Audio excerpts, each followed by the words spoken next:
Live from the Talking Joe Studios, it's Talking Joe.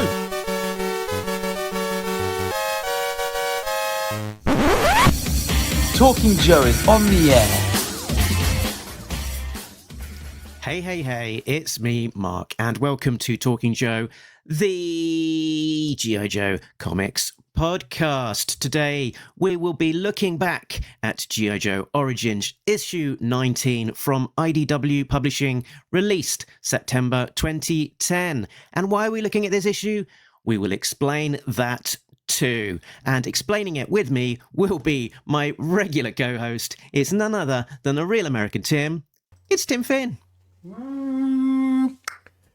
Hello, Mark, and listeners and viewers. So, this is an unusual comic, G.I. Joe Origins issue number 19 from 2010. And also unusual for us to jump back, 15 years. To just a random book. Yeah. And I created a visual design for this sort of episode. Look, Tim. Comics of publishers past. You like it? I do. Tell me where the spotlight in the background is. That from Days of Future Past? Oh, okay. This is a manipulated version of Days of Future Past, the famous Uncanny X-Men issue, where the X-Men are sort of doing time traveling shenanigans. So we are time traveling back to 2010 to look at this issue, number 19, having never discussed in any great detail issues 1 through to 18. But we do have a good reason to be talking about this particular book, Tim. Yes. G.I. Joe Origins issue number 19 is a self-contained single-issue story written by Larry Hama. He wrote the opening arc of IDW's G.I. Joe Origins. That was when IDW started its new continuity for G.I. Joe after the Devil's Due publishing era ended.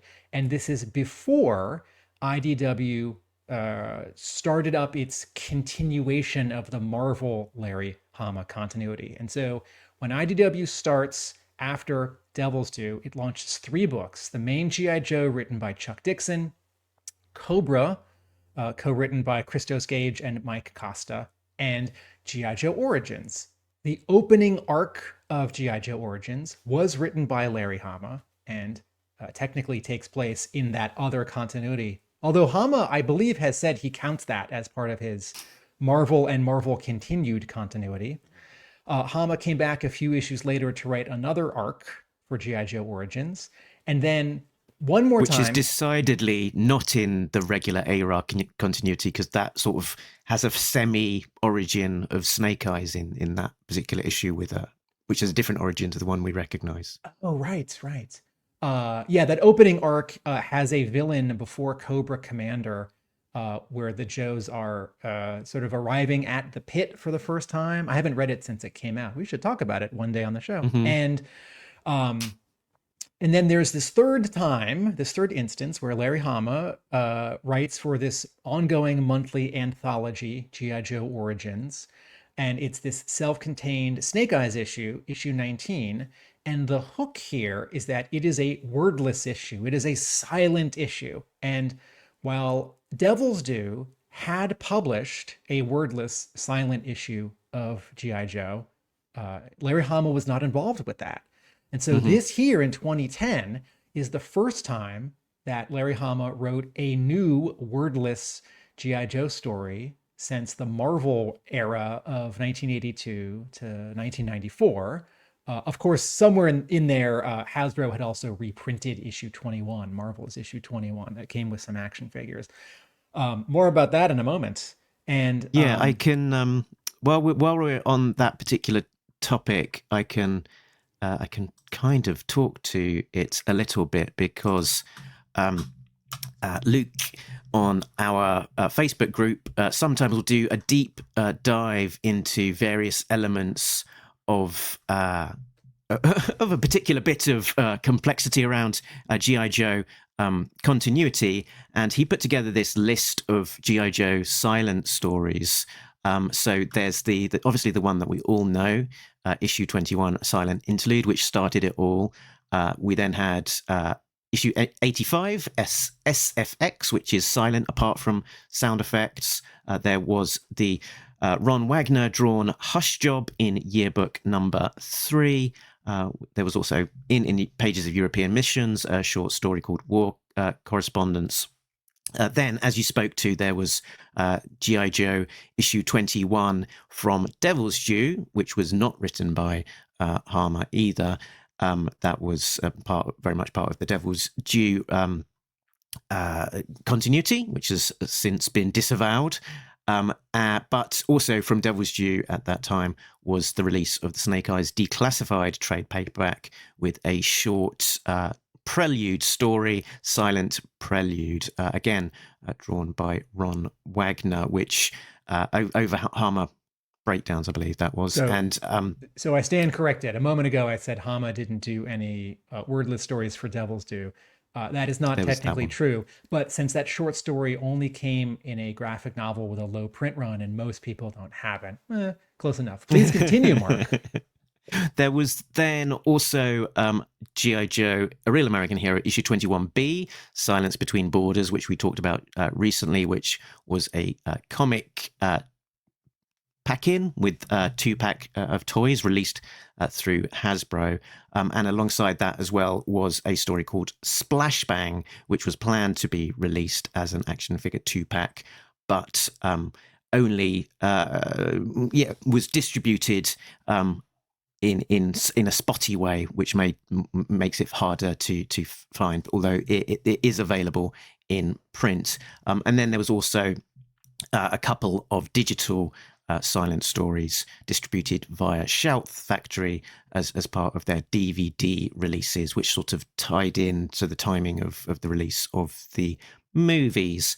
And so I think in terms of this continuity, this timeline, we are now at G.I. Joe Origins issue 19 with the next installment of a silent issue, but significantly the sort of the first from Hama, which is a pure silent issue in a regular book, let's say, as opposed to something that's slightly to the side in terms of how it has been published.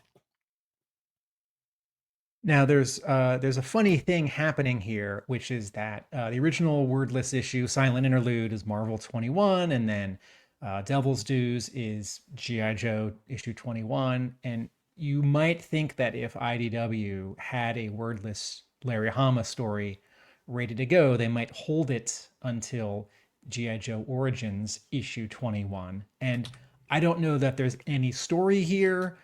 It may have been simply that, this is where it fell in the schedule, and coming after it was a 4-part story, which is quite good, written by David Lapham, I think. And it didn't make sense to hold this single issue. It might be that someone at IDW specifically didn't want to compete with sort of the collective memory of a 21st issue being this fun novelty, and so they picked a number that wasn't 21. But what we do know is that Hama did write this as a wordless story. This was not some sort of last minute change or accident. It's not like the word balloons were left off. And I recall that Hama did layouts for this, and let's get onto that in it. Let's get onto that in a second when we look at maybe the credits for this particular issue. So the reason that we're talking about it specifically now is that now in 2025 there's been a solicit for a new issue, issue 321, written by Larry Hama and drawn by Chris Mooneyham, which is advertised as, with a great big 300, a new silent interlude, 300 issues in the making. It's the first silent interlude type sequel for 300 issues, if you exclude all of the others. And they're very much talking about it as kind of this sort of this sequel to both G.I. Joe ARAH 21 in terms of the thematic sequel, but specifically in terms of storytelling, a sequel to G.I. Joe G.I. Joe Origins issue 19. So they what they said about issue 321 coming out later this year is that G.I. Joe, A Real American Hero, issue 321 will be all new silent issue. The iconic series from Larry Hama and Chris Mooneyham continues with a can't miss issue this October. The face of comic books changed forever when G.I. Joe, A Real American Hero, issue 21 introduced fans to the silent interlude, an action-packed story with no dialogue. Now, Larry Hama and Chris Mooneyham present an all-new silent issue no G.I. Joe fan can miss, as Snake Eyes and Dawn must defend the pit from unexpected attack. Now, Larry Hama has this to say about 321.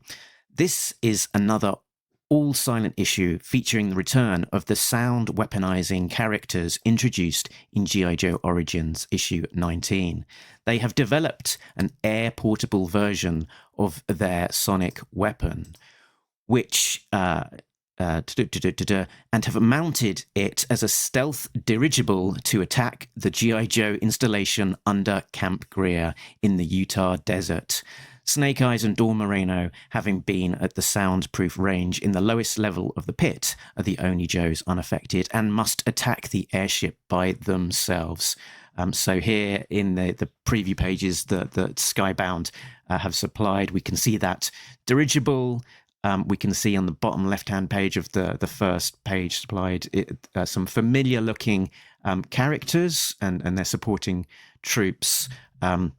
As well as an allusion to that on the front cover that Chris Mooneyham has done as well. So it's quite random, but we are seeing a 15-year on sequel to a previous issue from a previous publisher and what was basically a different continuity as well. So we'll sort of pick up that issue out of that continuity, slide it into the ARAH continuity nicely. But as we'll go on to say, that particular issue doesn't have too many elements around it that tie it to specifically to the IDW continuity. So it can be moved around a little bit more flexibly without breaking things for us continuity freaks.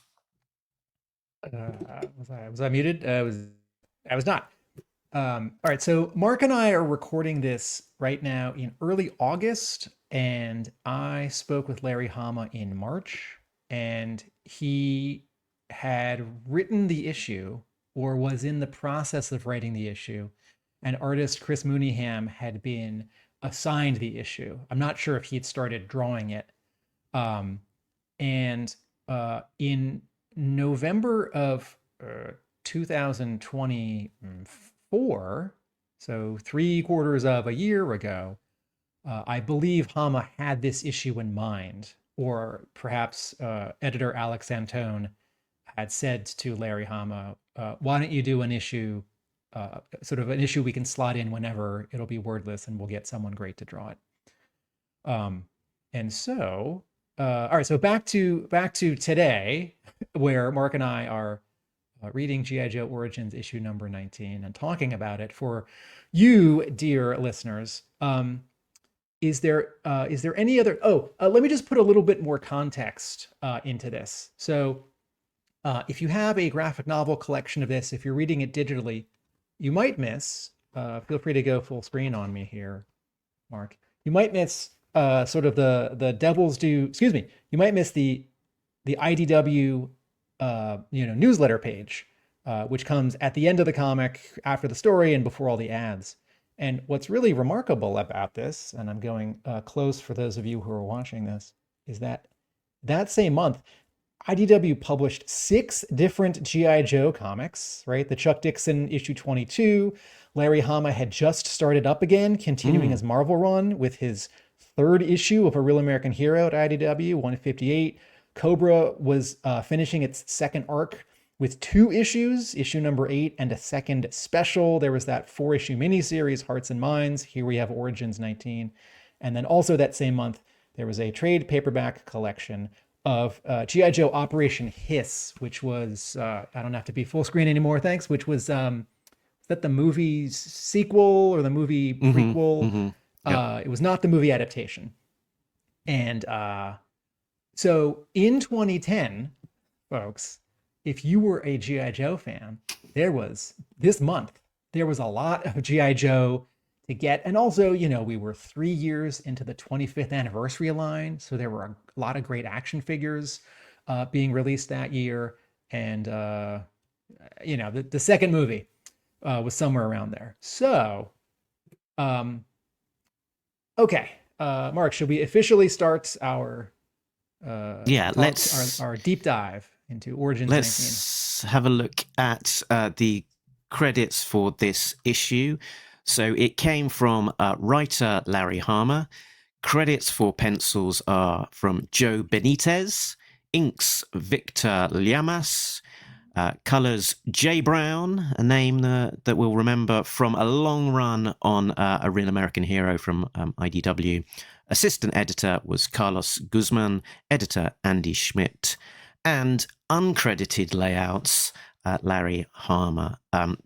So this is something that I think is out there in the ether. The Hama did the layouts for this one, but I tried to see what I could find out there on the interwebs to just support that. And on Larry Hama's Facebook from May 2014, he had this to say: I took a stab at another Silent Snake Eyes story, but with more complex visual storytelling and self-imposed parameters like keeping track of ammo and ordnance expenditures.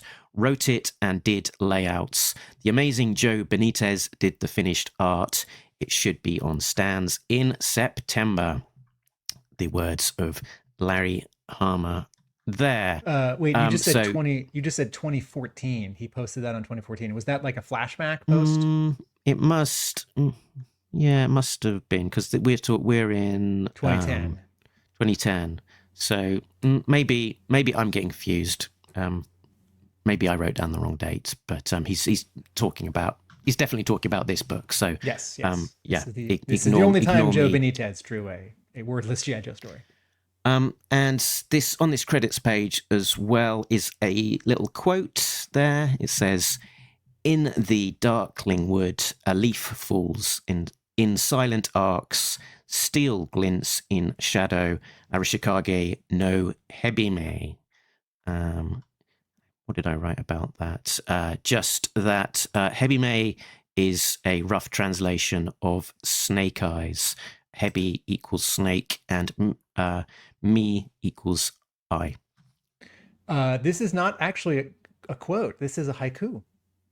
Larry Hama has written a short traditional Japanese poem in the scheme of 5 syllables, 7 syllables, 5 syllables for this issue.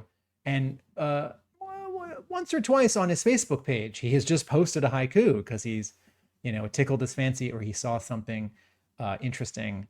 And so if we think about what this poem is actually saying, it's describing Snake Eyes in a indirect and evocative way, right? In the darkling wood, a leaf falls in silent arcs. You can sort of imagine it's quiet, right? Either because this is a wordless issue, or because Snake Eyes doesn't speak, or because he's a ninja and he makes no noise when he moves. A leaf falls, that could imply time passing, nature, autumn. It could also mean a fight has happened, and a sword is slashed and a leaf is nicked and falls, not of its own accord. Right, in silent arcs, steel glints in shadow, right? So shadow, darkness, black, Snake Eyes' costume, shadow, storm shadow, steel glints, right? The metal of Snake Eyes' visor, his sword. And so Larry Hama has done a small and highly unusual, but really wonderful thing here, which I think if you're reading this comic fast, you might miss. And if you have the graphic novel collection, I assume it is not included in that or in the omnibus. And that's the older format of omnibus, which IDW and Dark Horse did, which were smaller, sort of manga size, but very thick. And I gotta say, if Larry Hama wants to write more haiku for the opening of G.I. Joe issues, that gets my thumbs up. Okay, let's have a look at the covers, shall we? Let's have a look at the covers in the gallery.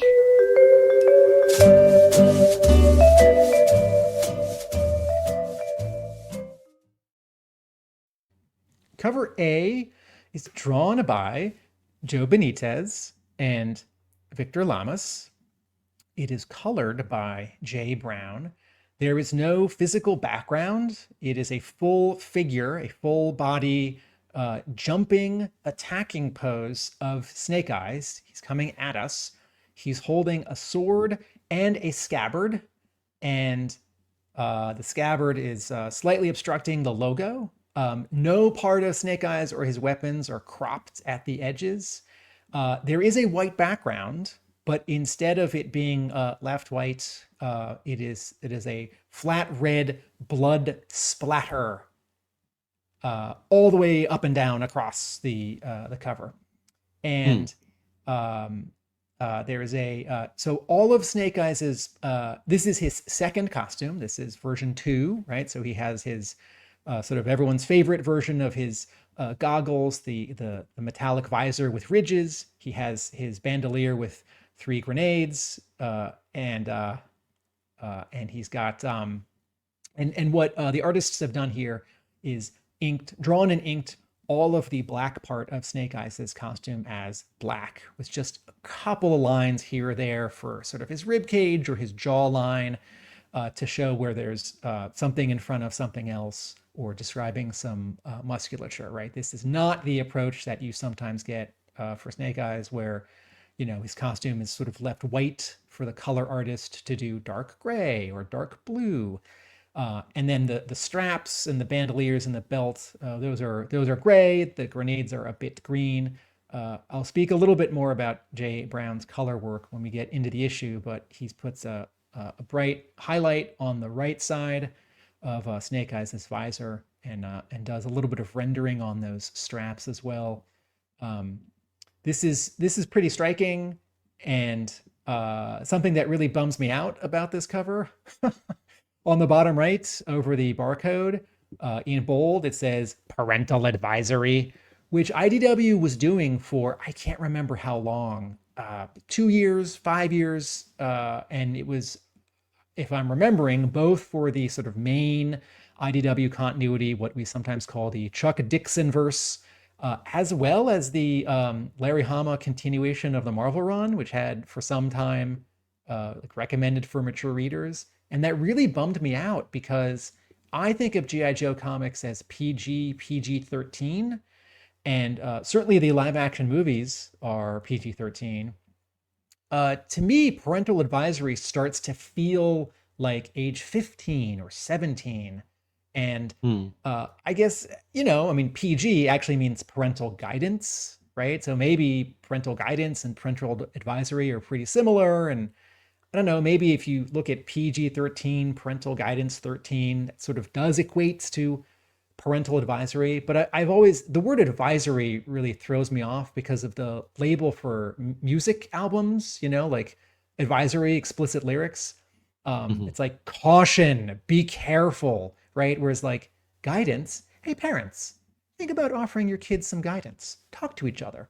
And I always felt like IDW was overcompensating, that IDW was worried that the comics had, too many guns or too many people getting shot or too many sword slash wounds, and that some kid would read a G.I. Joe comic and some parent would, I'm running with this, right? But that they'd get in trouble because someone would overreact to violent content in a G.I. Joe comic. And I think kids can read any Larry Hama issue G.I. Joe. And while the IDW continuity, the Chuck Dixon verse, was heavier, and while Larry Hama's Skybound continuation of the Marvel and his IDW Real American Hero run have had more blood, I don't think if you're 10, you shouldn't read this. Okay, so that's cover A. Mm-hmm. In a very unusual move, cover B is penciled and inked by the same art team. And you'd think this might happen a lot more in comics, but it really doesn't these last 20 years. So cover B is also penciled by Joe Benitez and inked by Victor Lamas. This one is colored by Andrew Crossley. He was coloring for IDW at the time, and he colored some early covers for the Larry Hama continuation of the Marvel run. This is also a drawing of Snake Eyes. This one is waist up. Snake Eyes is holding his Uzi, right? So gun, no sword. Same costume. Similarly, he's all sort of blacked out except for some edges and his visor and bandolier. And there is no background. It's all black. And so in some ways, these covers are very similar. And in some ways, they're the opposites of each other. Black, white, jumping, standing, sword, gun, so far, close.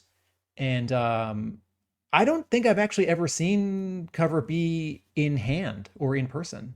And then and it's sort of, and this cover as well obviously sort of puts you in mind of some classic like Mike Zeck style covers. There's that issue 46 with Storm Shadow and Snake Eyes standing in a doorway where Snake Eyes has got his Uzi sort of held in a similar way to this, and then of course also there's that 53, famous 53. issue 53 with the Marvel border going around it with Snake Eyes holding his Uzi up to his head, and there's a few others in that space as well. So it does sort of call on memories of a sort of classic Snake Eyes pose.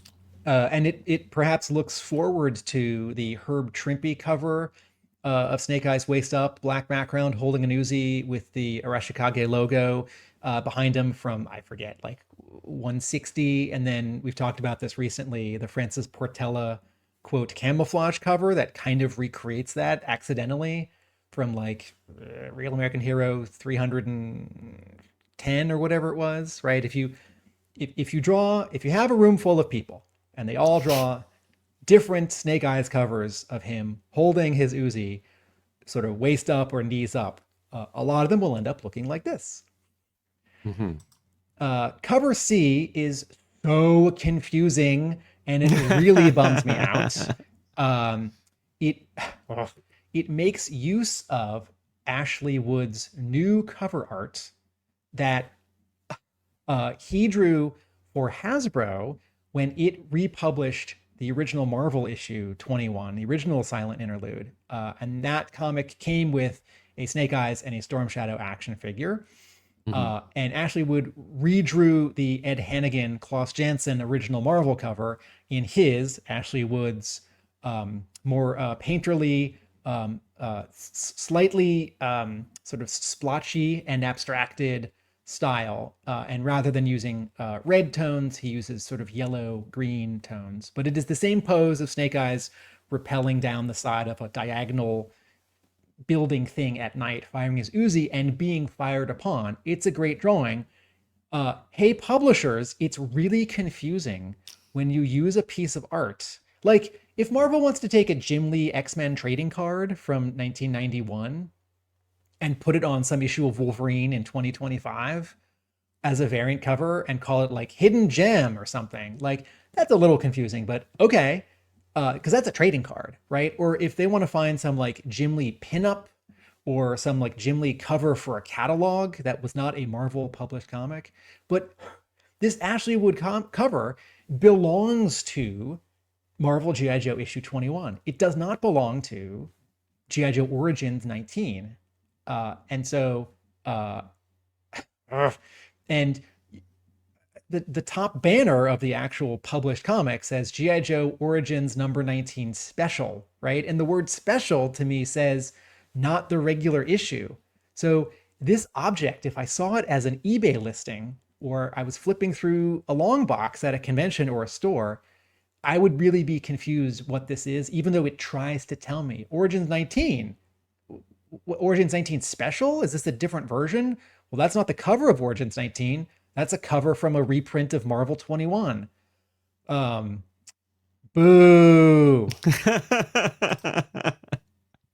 And I guess this was the 1 in 10. I don't know they were calling it that yet. Like yeah, RIA I'm not or, quite sure how it was distributed, to be honest. But maybe while you say something, I'll look it up. Maybe I'll see if it's still on the Diamond website. So while we do that, maybe let's have a look at what happens on the inside of this particular issue with a plot breakdown. Plot breakdown. A C-130 transport is under attack with audio waves. Snake Eyes parachutes from the rear of the plane. He lands and cuts a wire fence, freeing a wolf. This alerts an enemy crew to his presence. Snake Eyes then infiltrates a Russian-style base in an underground silo, killing and destroying his way to a main computer to destroy the processor and computer inside the base. On his way out, he fights with 2 Russian pilots in a Hind helicopter. And once outside, he defeats them all with the help of his newfound wolf buddy. Short and sweet. Okay, that's great. Thank you. All right, so confusingly, the Diamond website has the A cover, no longer has the B cover, lists a retailer incentive that's 1 in 10, and also a retailer incentive that's 1 in 25, but has the same image for both of them. And its description of the 1 in 10 describes it as a Joe Benitez cover. Okay. And its description of the 1 in 25 mentions Ashley Wood.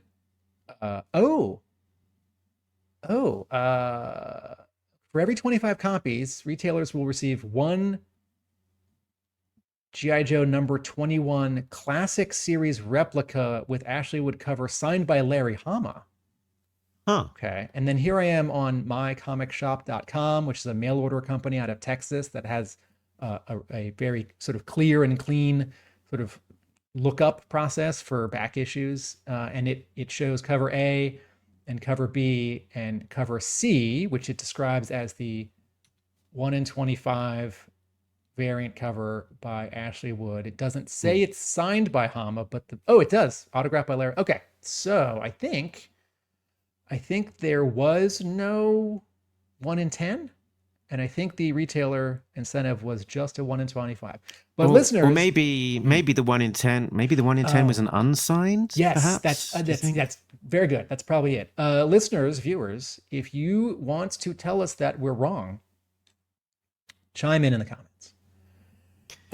Yeah, if only the After Action Report crew had done their book covering the IDW era, and we could refer to that as the definitive source. Yeah, everyone just badger those guys to make sure that book happens. If only we were doing this as a live episode, maybe 3 different people could tell us right now. Okay, and a little more context for this comic, because you folks know I like talking about context. Mm-hmm. So the whole point of this series, G.I. Joe Origins, was to have the origin of some facets of G.I. Joe. So there's a single issue which has Snow Job. And for that separate Chuck Dixon IDW continuity, that is either his origin or sort of a defining moment for him, right? There's a 2-parter with Beachhead. And as I mentioned at the top of the episode, the opening arc written by Larry Hama is an origin of the Pit and not Cobra, but it gives the G.I. Joe team a little bit of a reason for being, because there is this antagonist that they have to take down. This issue Mark, what is the origin? I mean, maybe the origin of these Russian sound guy people, or the origin of timber. Yes, I believe it is your latter guess. And in that case, as you said before, it's a little unclear sort of how we can fit this into continuity if this is now part of the Marvel continuity, because Snake Eyes is wearing his second costume, although maybe that works, right? Because Snake Eyes version 1 didn't have a wolf. Snake Eyes version 2 does. But later in the Marvel continuity, we've learned that there's more than one Timber. And by Marvel continuity, I mean early Skybound continuity, right? So I think the intention writing this issue was, how did Snake Eyes meet Timber? But I mean, we're getting into the nuts of this particular issue. But yeah, sort of doing some research and trying to see what's out there. A lot of people describe this as kind of like the introduction of Timber into the IDW universe. But he's, there's no dialogue, there's no text. So he's not called Timber anywhere. And also at the end of the story, the wolf gets left behind. It's not like Snake Eyes takes him anywhere with him or anything like that. So to some degree, he's just a random wolf that Snake Eyes encounters on this one adventure. And if you are the IDW editorial team running 3 monthly G.I. Joe books, and you either have an issue or want an issue by Larry Hama, 3 months into the continuation of A Real American Hero, you're not going to put in this self-contained wordless issue in, I think, Siberia with a wolf, right? You're going to continue Hama's story where like Cobra takes over the White House from 158 or so. You can't slot this into Cobra. You can't slot this into Chuck Dixon's monthly G.I. Joe, but you can slot it into the anthology, G.I. Joe Origins. So even if this was not intended to be an origin of anything, if it's just a single issue story, it can and should best go there in the Origins series. And also, I feel like a year and a half into Origins, it wasn't really Origins anymore. It was like G.I. Joe Spotlight. Like the 4-issue arc that comes after this, which is very Cobra focused and it's really good. I remember it's sort of an origin of a character or concept for Cobra, but it's also just like a really good sort of supplements to the then ongoing Christos Gage, Mike Costa Cobra series. So, okay. I'm curious to know if there are any plans, specific plans for this issue from Skybound to reprint this issue, right? You and I have a vague guess that Skybound will sooner or later do, 3 big compendia of the whole continuation of A Real American Hero at IDW, right? That Skybound will reprint issues 156 through 300, right? Maybe it's a Kickstarter, maybe they're hardcovers, maybe it's a box, maybe it's just soft covers, through regular stores. But since this issue, Origins 19, is now suddenly in focus, I wonder how about this? If there is a blind bag variant version of G.I. Joe Real American Hero issue 321, I bet it's going to come with either a second comic that's a reprint of Origins 19, or the surprise is that you actually get Origins 19 new printing instead, right? Since Skybound has now rolled out this blind bag sort of variant fun gimmick with Invincible Universe, Battle Beast, having other comics besides Battle Beast.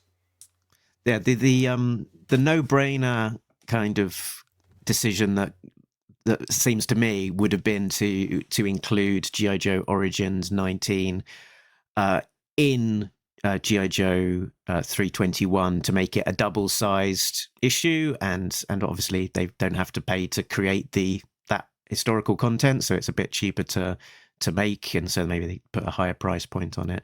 Or maybe they just surprise and delight their customers by doing exactly that when it comes out in October as a extra surprise, which is something that Skybound have been known to do, that kind of bizarre stunt. Yes, here's one. I don't know if you're alluding to this specifically or the blind bag thing, but once or twice, Skybound has just mailed a comic book to retailers and not told them what it is until it happens, and not offered it in a normal ordering solicitation cycle ahead of time. Right. The best example is Negan Lives, which was that Walking Dead one shot, which Skybound just shipped to comic book stores in like spring of 2020, I think. And it was sort of a Walking Dead epilogue. And it was based on how many copies I think a store had ordered of the final issue of Walking Dead, which had come out like a year or two before. And that sort of coupled with the blind bag thing that Skybound did for Battle Beast #1 is one more reason why I think that the decision makers at Skybound really love comics and really support comic book stores and are having a lot of fun with this. All that said, if in the next year there is no single issue reprint or surprise availability of Origins 19, that's also okay, because Skybound has not yet shown interest in representing anything published by IDW. And that's okay. They're still very much establishing the Energon universe and their take on the continuation of the Marvel continuity. And you don't have to read Origins 19 to understand Real American Hero 321, I'm sure, because in 321, Snake Eyes and Dawn are going to fight some bad guys, and that's enough. I don't need to know about the time that Snake Eyes fought them before, necessarily. So before we get into the detail of the page by page, I thought I'd just share these. So this is something that Hama posted on his Facebook again. He described this as a quickie equipment diagram I did for Joe Benitez when he drew a silent issue. I wanted Snake Eyes to start out with specific weapons and reloads, and to show exact and complete expenditure so that he had nothing left at the end. He had an Uzi because I like Uzis.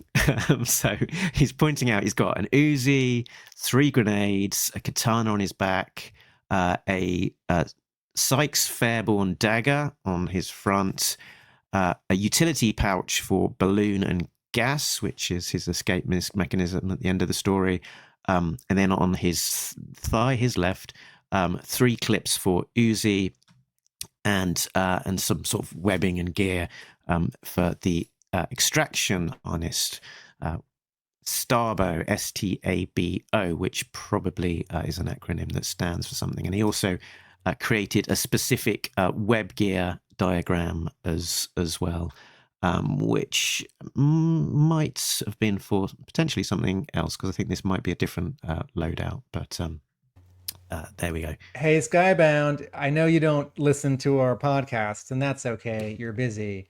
Please get a scan from Larry Hama of this Snake Eyes sketch and include it in your sooner or later inevitable reprinting, however that format is, of Origins 19. This is really fun. Or heck, just put it like half of a postcard size in the letters page of 321 and say, hey, fun flashback. For those of you that remember the classic Origins 19, this was Hama's sketch for Benitez. Mark, you and I have not found any of Hama's page layouts for Origins 19. No. Okay. So somewhere in my possession, I have 72 DPI fuzzy printouts of Joe Benitez and Victor Lamas's uncolored, unlettered, black and white artwork from this issue. And that's a fun thing that I acquired. I've never put it on my blog, or if you're watching this episode and not seeing any of these images right now, that's because either I couldn't find them, sorry, or because they're a fun object to hold, but because they are low resolution and fuzzy, they're not sort of high enough quality to sort of properly share, and they don't reveal anything that holding the comic book doesn't.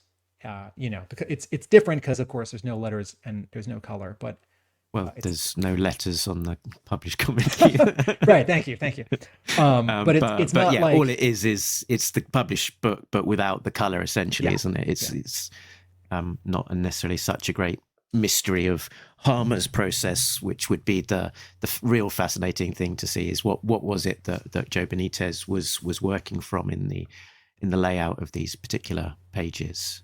so. I wonder if Hama still has the layouts. I wonder if he sort of quietly sold them to a collector. Then I wonder if he has them, but they're in a box somewhere. I wonder if he has them and definitely knows where they are. I find it sort of fun and curious that not even one page of them has shown up online. Presumably Joe Benitez, got at the time got some JPEGs or a PDF or maybe photocopies. I wanted to talk about Benitez for a moment. Did you have anything else on this topic?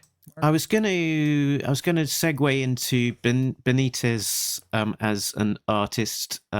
So on the screen at the moment is a Snake Eyes shot, a sort of pin up with a Arashikage logo behind him, which I'm not 100% sure of the provenance in this one of where it was necessarily used. I have a feeling that Benitez sort of created it as a piece for his own enjoyment / to put on postcards or posters to sort of sell at cons.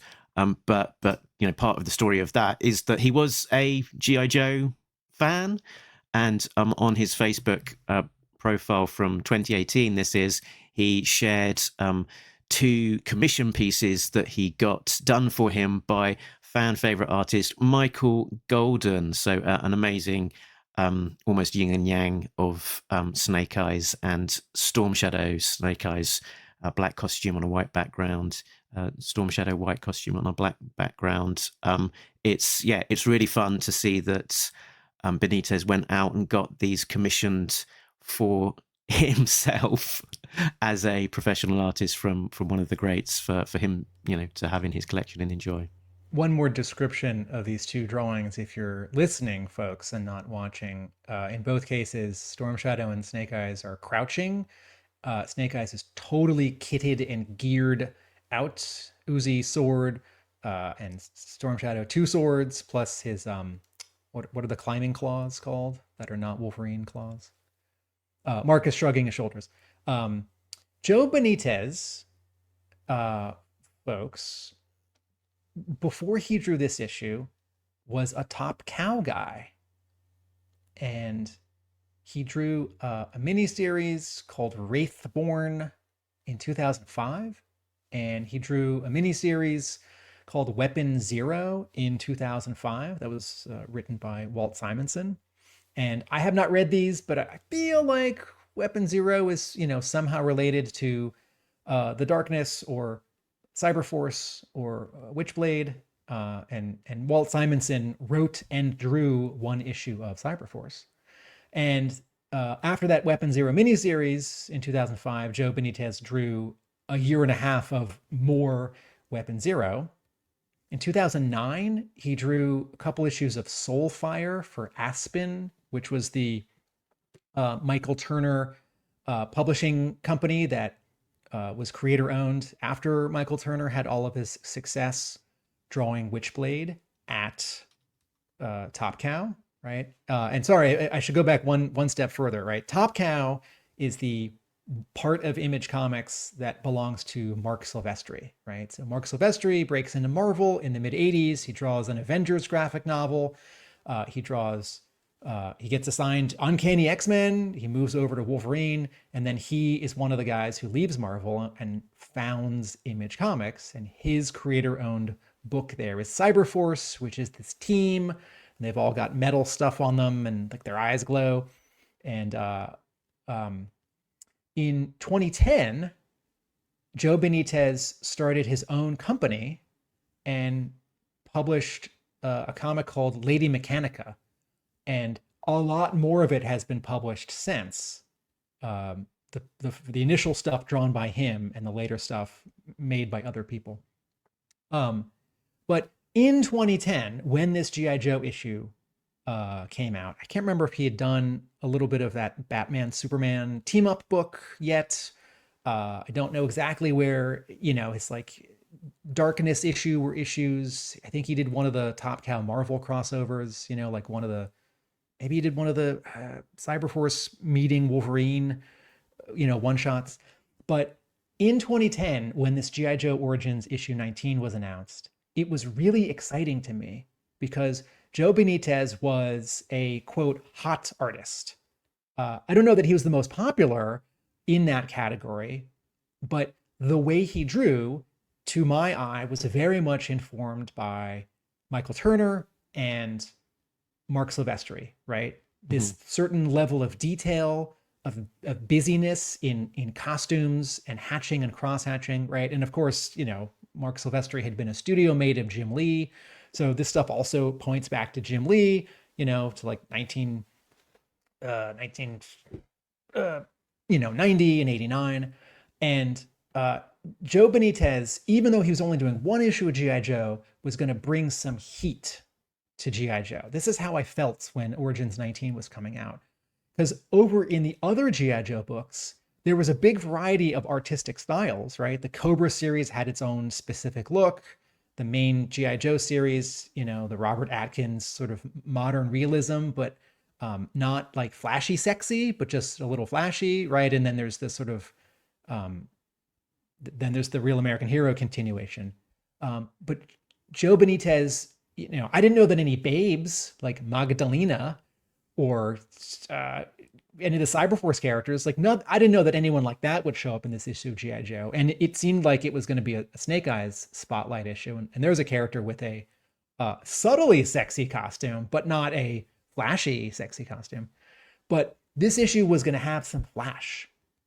And I was excited because IDW was not treating G.I. Joe as a property that needed or wanted that kind of flash. And maybe it doesn't, right? I'm sure we'd love a Jim Lee cover besides that Fortnite crossover. But, I think most people want Jim Lee to look like Ron Wagner and Rod Wiggum or some sort of modern update of that, like Chris Mooneyham. But this was going to be more and punchy. And I had high hopes for this. At the same time, I wondered if it would work because the magic of the original G.I. Joe issue 21, Silent Interlude, Marvel, 1984, is that Larry Hama's layouts, his breakdowns, his compositions are so controlled and thoughtful where his characters are posed and how they're cropped within every rectangle on every page, whether that rectangle is small, big, horizontal, or vertical, right? The actual visual choreography of the original 21 is superb. And I don't know if I knew when this issue was announced that Benitez was working from Hama layouts.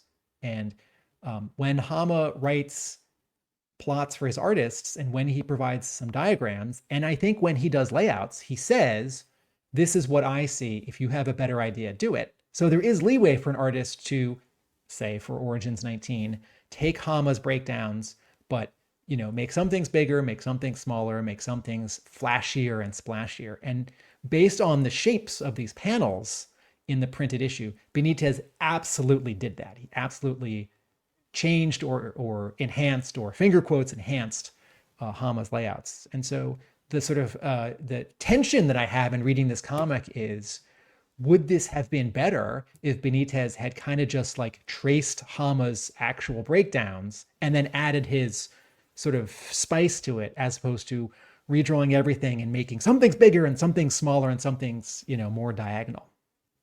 So, Mark, do you remember when this issue? You remember when this issue came out? How you felt? Yeah, I mean, we'll get into that as we cover it, but it didn't make a massive impact to me. I felt like it landed a little bit flat. I mean, it's obviously got a big high watermark to compare against in terms of the original G.I. Joe issue 21, and this just felt like it was a fun action adventure, but without too much impact beyond that. As I was looking at Benitez's credits, I actually was reminded that this wasn't his first rodeo with G.I. Joe. He did 3 covers for Devil's Due, issues 11, 12, and 13 of the Devil's Due, A Real American Hero, featuring covers of the Dreadnoks, Roadblock, Spirit, and Lady J versus a bat, and a somewhat iconic image of Firefly in a spotlight. Mark, when are these from? These are 2002.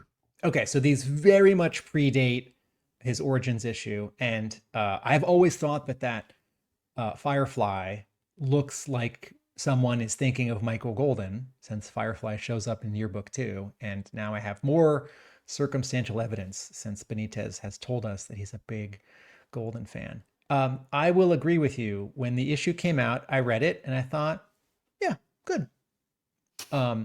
I also think, to be fair, when I've tracked down my copy, my brother and I were at a convention, and I think it was 1990.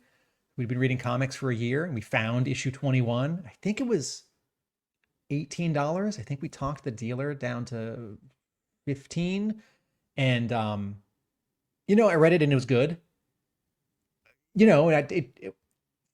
As an 11-year-old, I didn't think this is definitely the best and most important issue of G.I. Joe. It has taken time for smart people who write about comics, who work in comics as writers and artists and editors, publishers to republish it and tell us it's important, blogger and vlogger folks to talk about it, for everyone to be convinced or realize that it really is a good and a great comic. And I do think that there's a danger in the sort of raising up of the original silent interlude over and over and over of us trying to convince ourselves or new people that it's better than it is.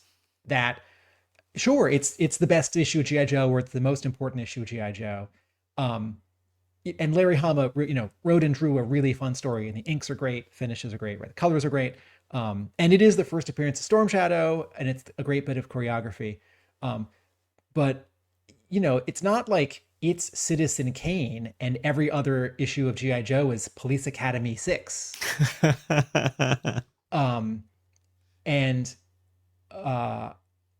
So it can start to sort of compete with its own legend, and that can make it harder for a comic like this, right? Or, issue 248 or issue 275. Other times that Hama has written a wordless issue, not done layouts, and people have drawn it.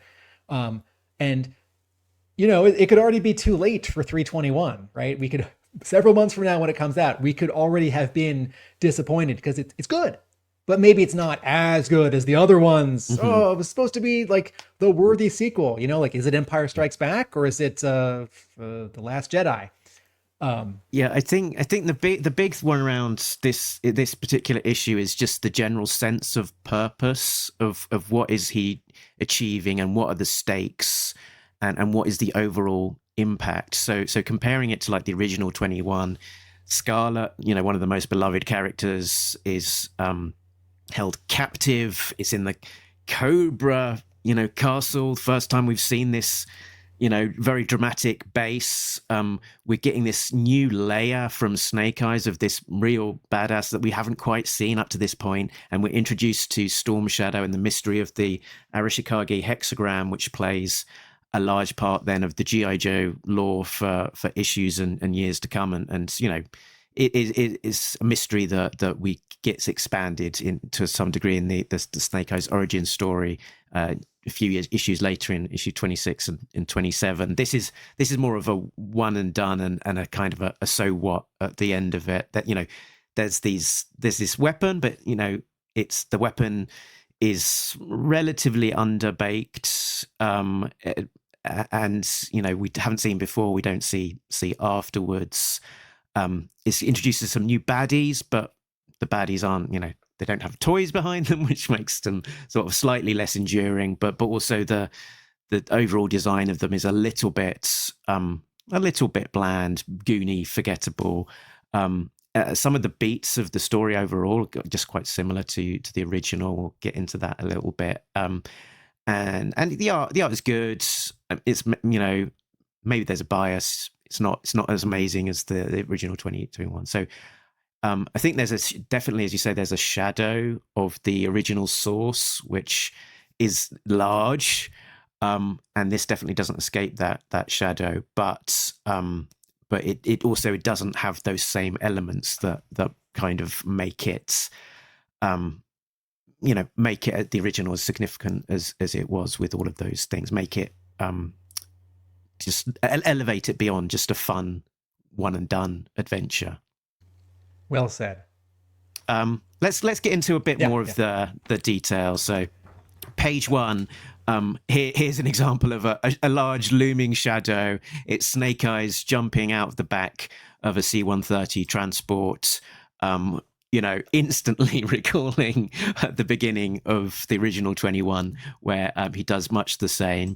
The main difference here, aside from just the aesthetics and the modern colouring, is this mystery of these concentric white lines, which I don't think it's too much of a jump for us to intuit pretty quickly that something is going on here with some sort of sound device. I think there's a comic short code of, these sort of circular lines being like a sound weapon almost, that we've seen it enough times at this point. And you've got the two pilots holding their ears like this, like it's causing them distress. Not just a sound weapon, but more generally a sound waves, a transmission that, in sort of signage, your instruction manual or like a street sign, if you have like a dot on top of a line, like an antenna, and you put 3 like parentheses on either side of it, that's an antenna that's receiving signal or broadcasting signal. It's, it's a button you might push to turn on your radio. Yeah, like a signal,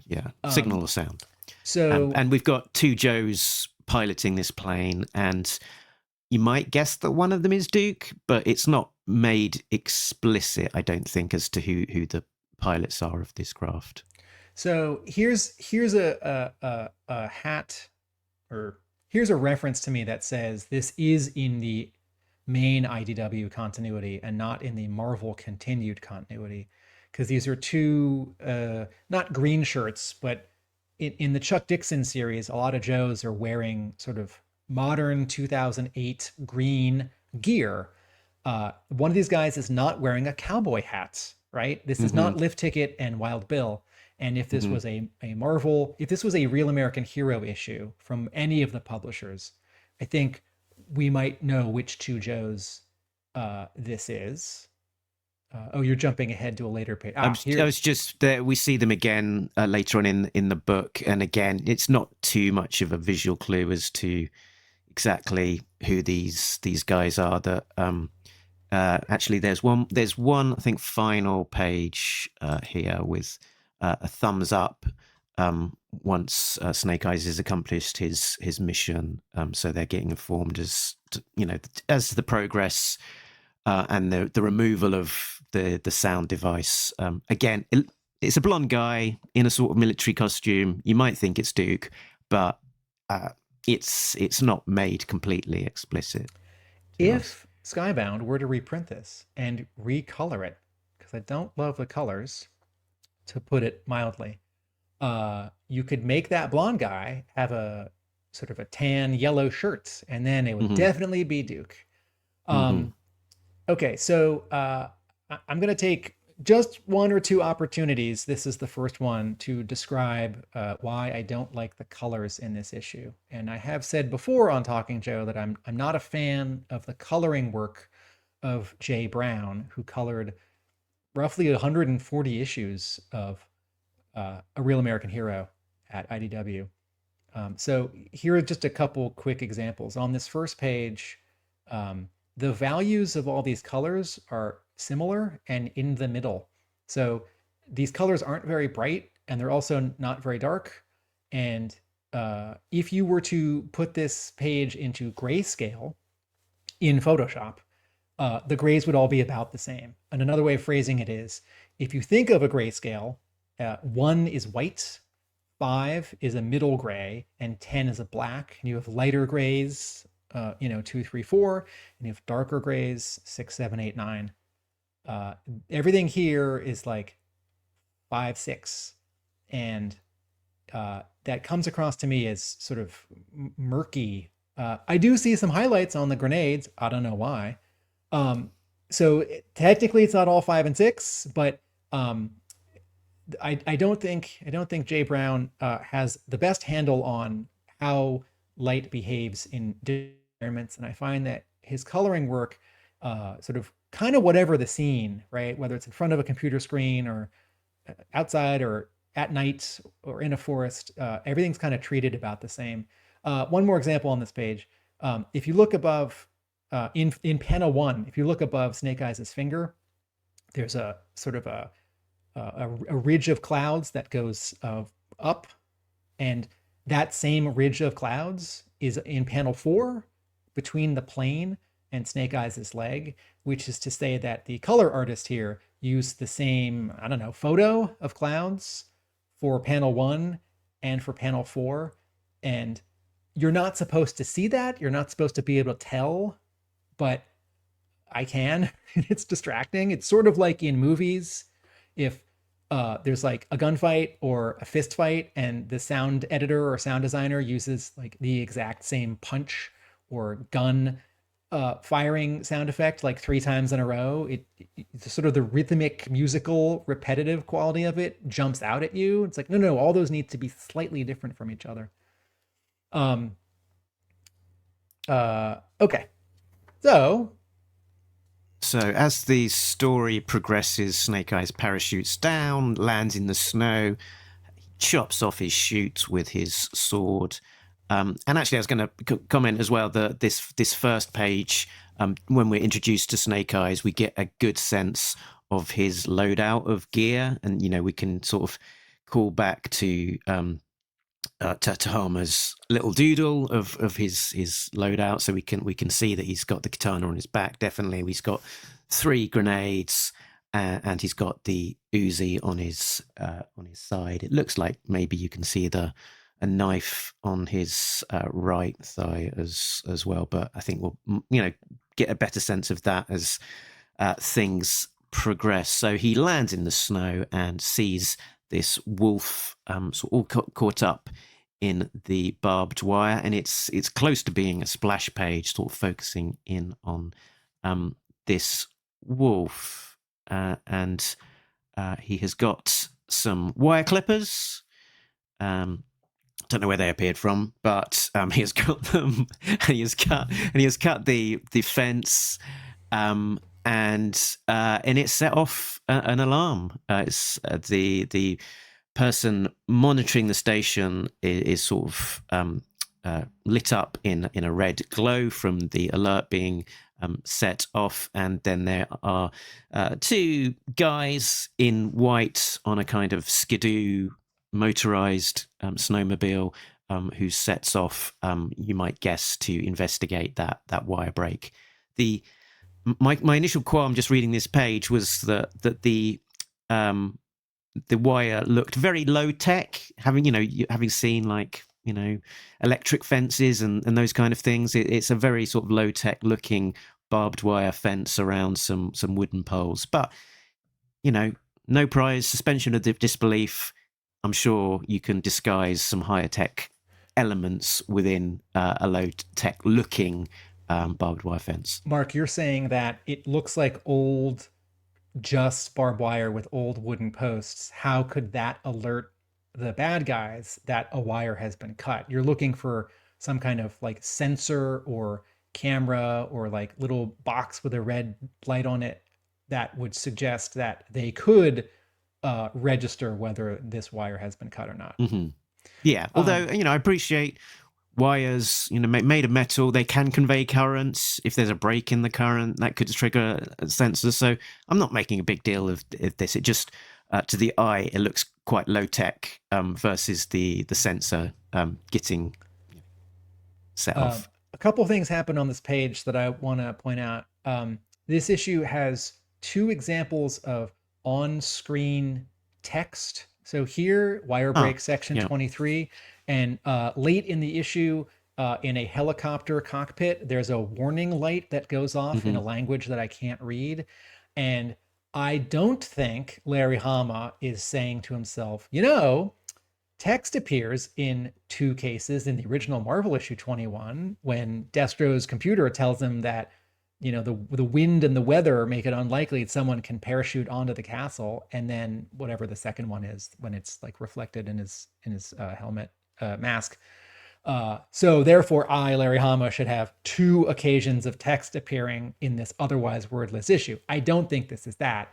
I think if you write a wordless issue, sooner or later, you might need to convey something, not just with body language and expressions, but like a sign on a wall, a light in a cockpit, or a computer readout. Okay, so that's 1. 2,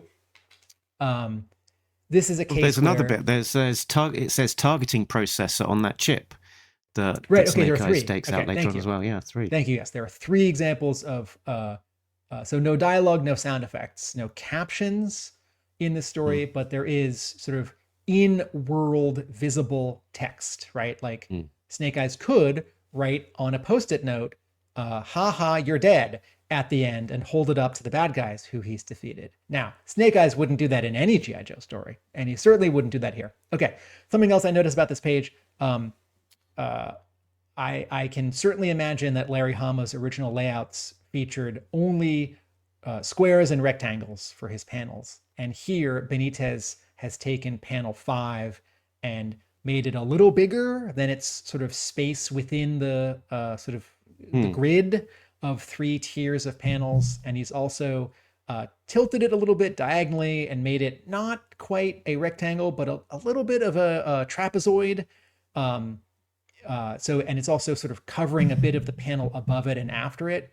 And I don't think that's a good idea for this kind of story. I understand that on this page, the most exciting panel is panel 5 with these 2 bad guys on a snowmobile.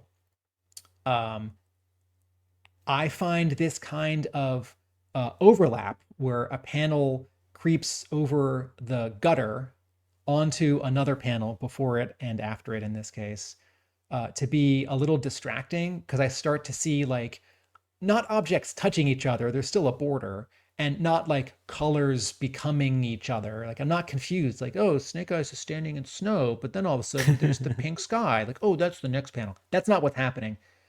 I just appreciate generally a more neutral treatment of panels. Maybe the comparison, since we do a lot of comics to film comparison here on Talking Joe, is when I watch a movie, I generally want the camera to be on a tripod or a table or the ground and not moving. I don't mean moving camera like a dolly shot, or if it's on a train, or like it's in a car during a chase scene. I mean not handheld.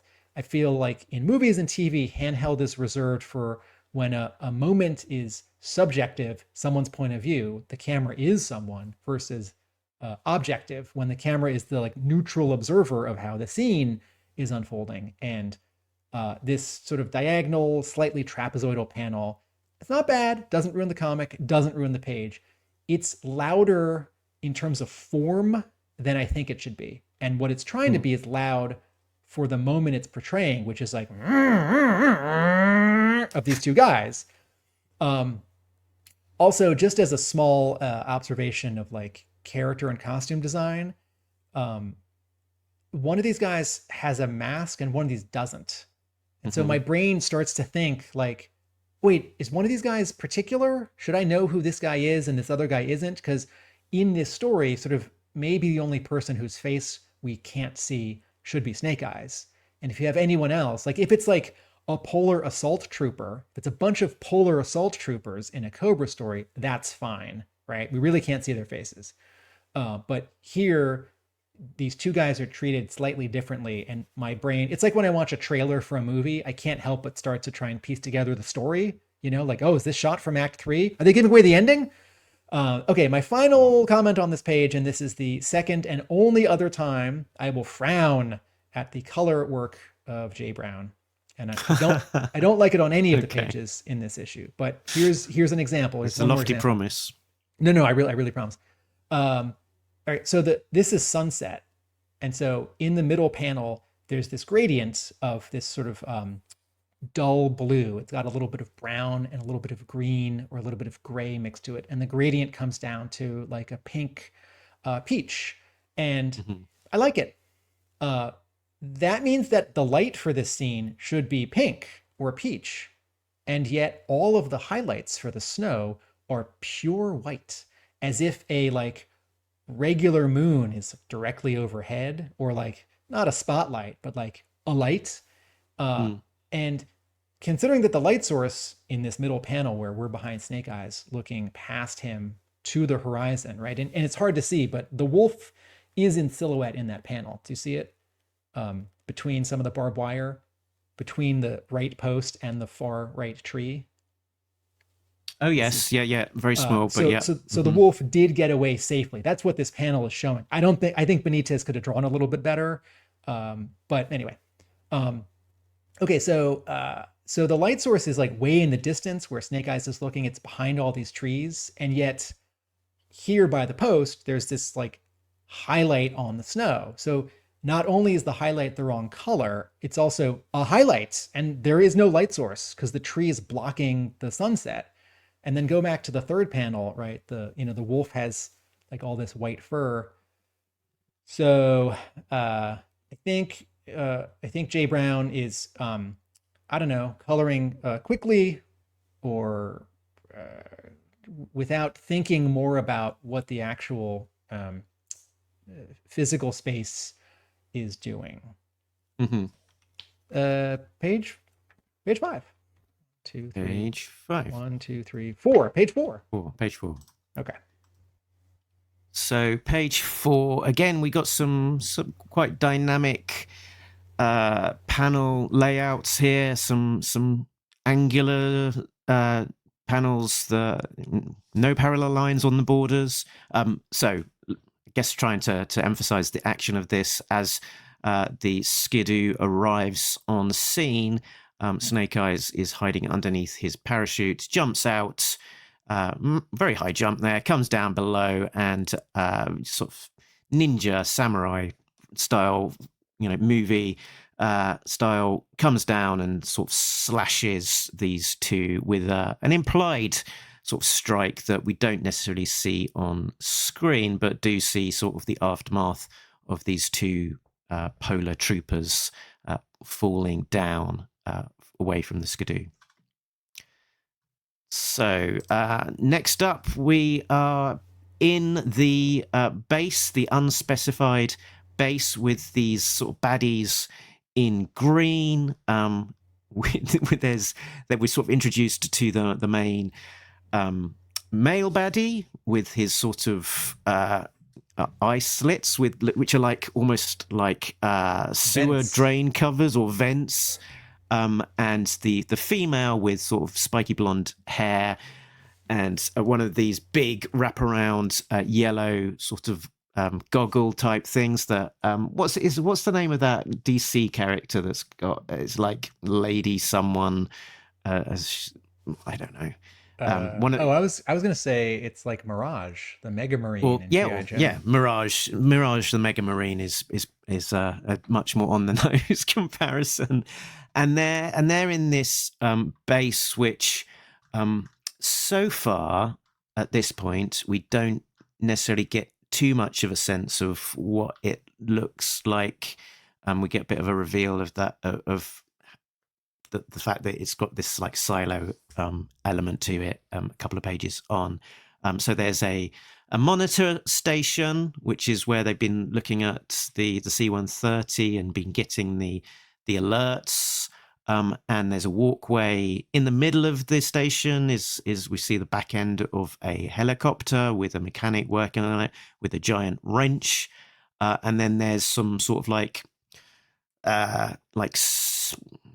kind of puts you in mind of like a sewer kind of cylinder, underneath sort of into a door. A small round hallway tunnel that has closed doors at the other end.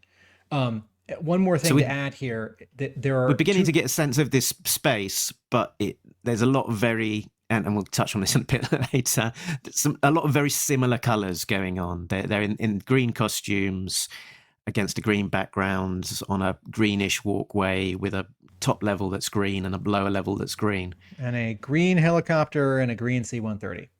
All right, so Mark just referred to a top level. So these two specific bad guys, the tall male with the goggles and the woman with the visor, they're on an upper catwalk here on page 5, and they're heading to a staircase. And Hama and Benitez are, I think, suggesting that they may go into that lower space. Sorry, just go back one page. Something we should call out in terms of story. In the first panel on page 5, the C-130 turns around. And so I don't know if the story beat here is now that it has dropped off Snake Eyes, it can return to base, or it's got a secondary back? Yeah, it's got a secondary mission, or it's supposed to sort of park in the air, and just circle and stick around. But the communications or security minion of these bad guys at the console sees it and shows the bad man and the bad woman. Okay, so if you can jump to page 6, now they have gone down those stairs past the helicopter, which unfortunately we don't quite see in this first panel, and into that small cylindrical sort of round hallway tunnel, where they then get to some endpoint that has a special console with a big glowing screen or button and a bigger monitor that shows the C-130. And so, this must be the control room for this specialized sound weapon, because we then see this unusual device sort of on like the top of a pole or a monopod or a flagpole, right? And it's sort of round and has some lights on it, and then we're outside, and this dome with snow and trees on it is parting, sort of like the top of the terror drone, but just in two halves, right? And revealed underneath this dome is that helicopter on that lower level, and that tunnel, and that catwalk on the upper second level, and a bit of that initial monitoring station. And so Hama and Benitez are trying hard, and I think somewhat effective, of visually explaining where everything is in this base. And I think it might imply that these trees are fake. And also, right, because the roots, the roots would have to go a lot, whenever you see a tree above ground, there is as much of it below ground as roots as there is above ground.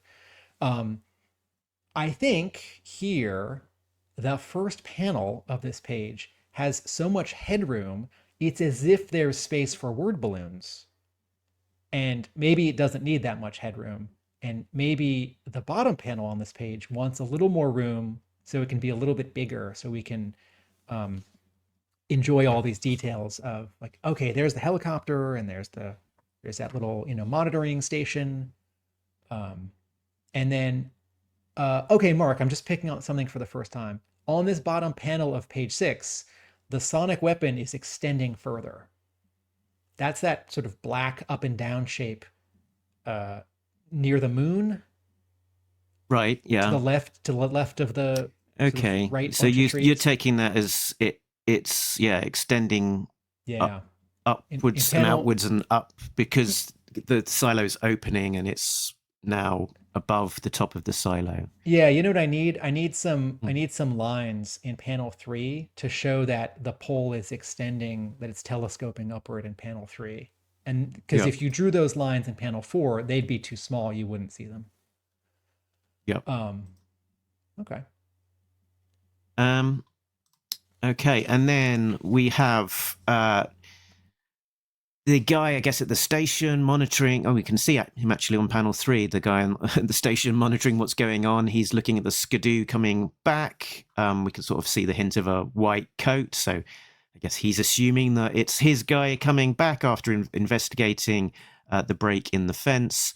But it's Snake Eyes, and he keeps on going over the lip of the silo with the skidoo coming down into the silo, and he's jumping off, taking off his coat in midair, grabbing his katana and unsheathing it as the guy is leveling it at his pistol at Snake Eyes. Lots of sort of speed lines suggesting lots of energy here. Again, lots of jaunty panel angles. And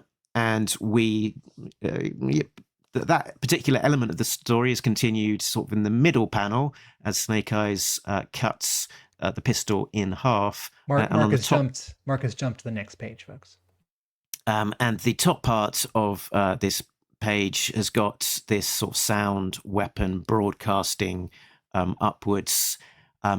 We might guess or read in that they're specifically trying to target this C-130 transporter, having, given that they were looking at it on their monitors and extending out this device, and sort of the pilot is, looking at his controls in sort of surprise, as there seems to be like a pop. So we're, it's not necessarily completely clear what's going on, but we can again sort of read in that this sort of sound weapon is interfering with the controls of the jet in some form, although we don't necessarily see the repercussions of that particularly. Yeah, I think what's slightly fighting itself here is that on page 1, the weapon made it hard for the two pilots and Snake Eyes to hear. They were all holding their ears. And now on page 8, let me go back to page 1. Are they wearing... Okay, on page 1, they are wearing their headphones. Yeah. Mm-hmm. So here on page 8, the two pilots are also wearing their headphones. The sound weapon isn't making it painful in their ears. It's providing like electrical shocks and overloads to the instrumentation in their cockpit, which seems like a slightly different thing. And I'm not saying it can't be both. It would be clearer if it was just one or the other, but maybe something else needs to happen in order for this sort of second ability of the weapon to more clearly present. So here's an example. Maybe the sound waves on page 1 are one color, and the sound waves here on page 8 and on page 7, on page 8, maybe the sound waves, the concentric circles, are a different color. Mm-hmm. Something like that. So the action continues. Snake Eyes jumps down into the silo to confront this mechanic guy who's holding the giant wrench. And we see a bit more of that helicopter gunship in the foreground as he does so. And then on the next page, he now... we sort of see the aftermath with the mechanic falling down and Snake Eyes missing his sword. We'll find out where that went later on, but now holding his wrench in his hand as a couple of more Soviet-looking troopers sort of confront him. And Snake Eyes is quite happy to lay waste to these guys with his Uzi, taking them out. And in the top of the panel, the sort of two main antagonists with the fancy goggles are hitting a kind of red button, which looks to be closing the doors on this particular room that they're in. Notably, in that first panel here on page 9, I think, they hear this commotion. They've turned their heads away from the weapon, the sonic weapon, and they hear Snake Eyes attacking. They hear an attack happening out in the main hangar bay. Right, yes, because this is the weapon activation room by the looks of things. That when we saw them previously, they were in this sort of green glow as they are activating this device So- with the C-130 in the crosshairs. Okay, so you said here we are on page 9. You said in the second panel, the bad man and the bad woman hit the red button on the device. I'm not clear if this stops the weapon, changes its power, powers it up, opens these doors for the tunnel that they're in, or closes them. And I don't know that, I mean, I wasn't sure in the moment, but I also, now that I've read the comic, I don't know which of those ones it is. It's from the reading ahead aspect for me that makes me think it's a button to close the doors, like it's an emergency door control thing, seal us in. Oh, because the doors subsequent to that, do the close. doors, Okay. yeah, looking to close, and the MacGuffin element of this giant wrench is that Snake Eyes has got it in his hand and is able to put it in between the doors to hold them open while he jumps through. So I'm going to assume that these big doors in the small circular hallway, these doors would close slowly. I think I need more of a visual for them closing than the little bit that we get on page 9, panel 3, and page 10, middle panel. And yeah, I think I need a little bit more. And, this is not where I want to cheat, like, oh, I'll just do a sound effect. But and when we are first introduced to this this corridor and the door, it looks like it is shut. This is back earlier in the story. Yeah, back on page. When we sort of first get that idea of what's in this 5. lower ground floor, basement floor, whatever you want to call it, that there's the circular corridor leading to closed grey doors with this sort of triangular yellow markings on it. So something that I think already doesn't work for me in this issue. All right, so in the original silent interlude, there are a couple of bad guys in the first half of the book. There's Storm Shadow, Cobra Commander, Destro, and assorted Cobra soldiers, right? I'm not talking about the Red Ninja because they show up, I think, after the halfway mark. And all of these characters do different things different ways, right? Cobra Commander is in front of a whole entourage and he points, take her away, right? He's surprised when Storm Shadow pulls out his sword. Destro has his hands to his chin, looking at the screen, looking at his chessboard. He's thinking, and Storm Shadow is a little inscrutable because he's wearing a mask, but he's bringing the prisoner. These two antagonists in Origins 19, right, who I'm calling Bad Woman and Bad Man, when we first see them on page 5, they don't have a ton of personality. They just have their costumes. He's standing straight. Her legs are spread and her arms are akimbo. That middle panel, this is back on page 5. They just sort of look at the monitoring guy. She has a little bit of an expression. He definitely doesn't. They walk very calmly on that bottom panel down the catwalk toward the stairs. When you turn the page 6, they are walking very calmly in the circular hallway. And Benitez does this unfortunate thing where he has their poses kind of match each other, like the way that they're walking, sort of the placement of their feet look sort of in sync with each other. And I read that as a mistake, and not that Hama's plot says something like, these two are cold and emotionless, they walk like robots, or they have an electronic or psychic connection, or they're twins and they walk sort of in step with each other. Although actually maybe looking back at the previous page, Hama did write something like that. But and then in that next panel on page 6, when they start to activate the weapon, they're just standing there. And it's hard because by the time we read issue 21 of the Marvel run, we know who Destro and Cobra Commander are. And maybe I don't know where that issue sort of lands in like the timeline of Storm Shadow showing up in the second miniseries and the action figure showing up, but he's a ninja in white. And I don't know what's up with these two characters. They've got some gear. It looks a little superhero-y, it looks a little paramilitary, it looks a little cyborgy tech.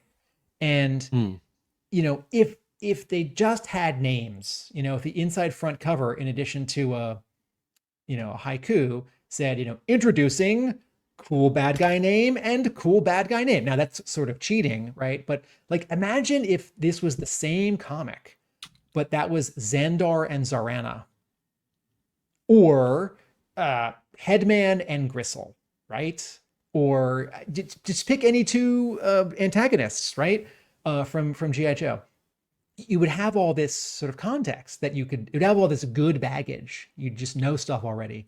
And because these two characters do the same thing as each other, right? And in the same way, and we don't know quite where we are. I'm guessing Siberia. I think they're Russian.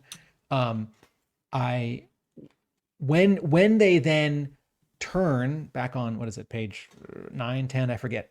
9. When they turn to, because they hear the noise on page 9, right? And then push the button and the doors start to slowly close. Yeah, I was thinking about that. Like, who are they? Do they definitely hear the noise as well? Because all of the baddies have got these big old sort of ear protector things. Oh. So and potentially that's part of the gimmick as to why it's silent, because everyone's got these ear protectors on and therefore can't hear anything. Clever, Mark. Clever, Larry Hama. Maybe. Huh. I like it. Okay, so, you know, then on page 10, which is the 9-panel grid, we only see a tiny bit of them in that middle panel, and they're still standing quite calmly. And maybe that's Hama's plot, saying, you know, these are such dangerous badasses. They're not going to sort of like have a react pose, you know, like bracing for an attack, or but like, you know, like the putting up your dukes, or like putting one foot forward to get ready because a guy's running at you with an Uzi, although they think the door's going to close. But I see a lot of acting in all the soldiers with AK-47s, and I don't see a lot of acting in these two characters. So, and you know, it's like part of why the Terminator is scary is because he moves very slowly and he just sort of stares at you and he doesn't say much. So I understand the contrast here between bad woman and bad man and all of the regular soldiers with machine guns. I want a little bit more out of them, period. Yeah, separate thought. Page 10, hey everyone, a 9-panel grid. What is this, Watchmen? I mean, a 9-panel, Watchmen did not invent the 9-panel grid, but you almost never see a 9-panel grid in G.I. Joe. And I like it because Hama's got some very specific beats that he wants this page to accomplish. And he needs to put a lot in this page because this has this very specific, you know, changing of the clip and using of the giant wrench. The 9-panel grid, because it is so standard and traditional, does feel like it's fighting in a way with the go back 3 pages, like big bursting, overlapping, slightly diagonal panels that Benitez is doing in this, you know, like post 1990 Marvel Image style. And if that sounds like a nitpick, it's like, well, Tim liked the issue, but one page he said was kind of an old-fashioned layout, and then other pages felt really modern. Well, yeah. So Mark, what do you have to say about page 10?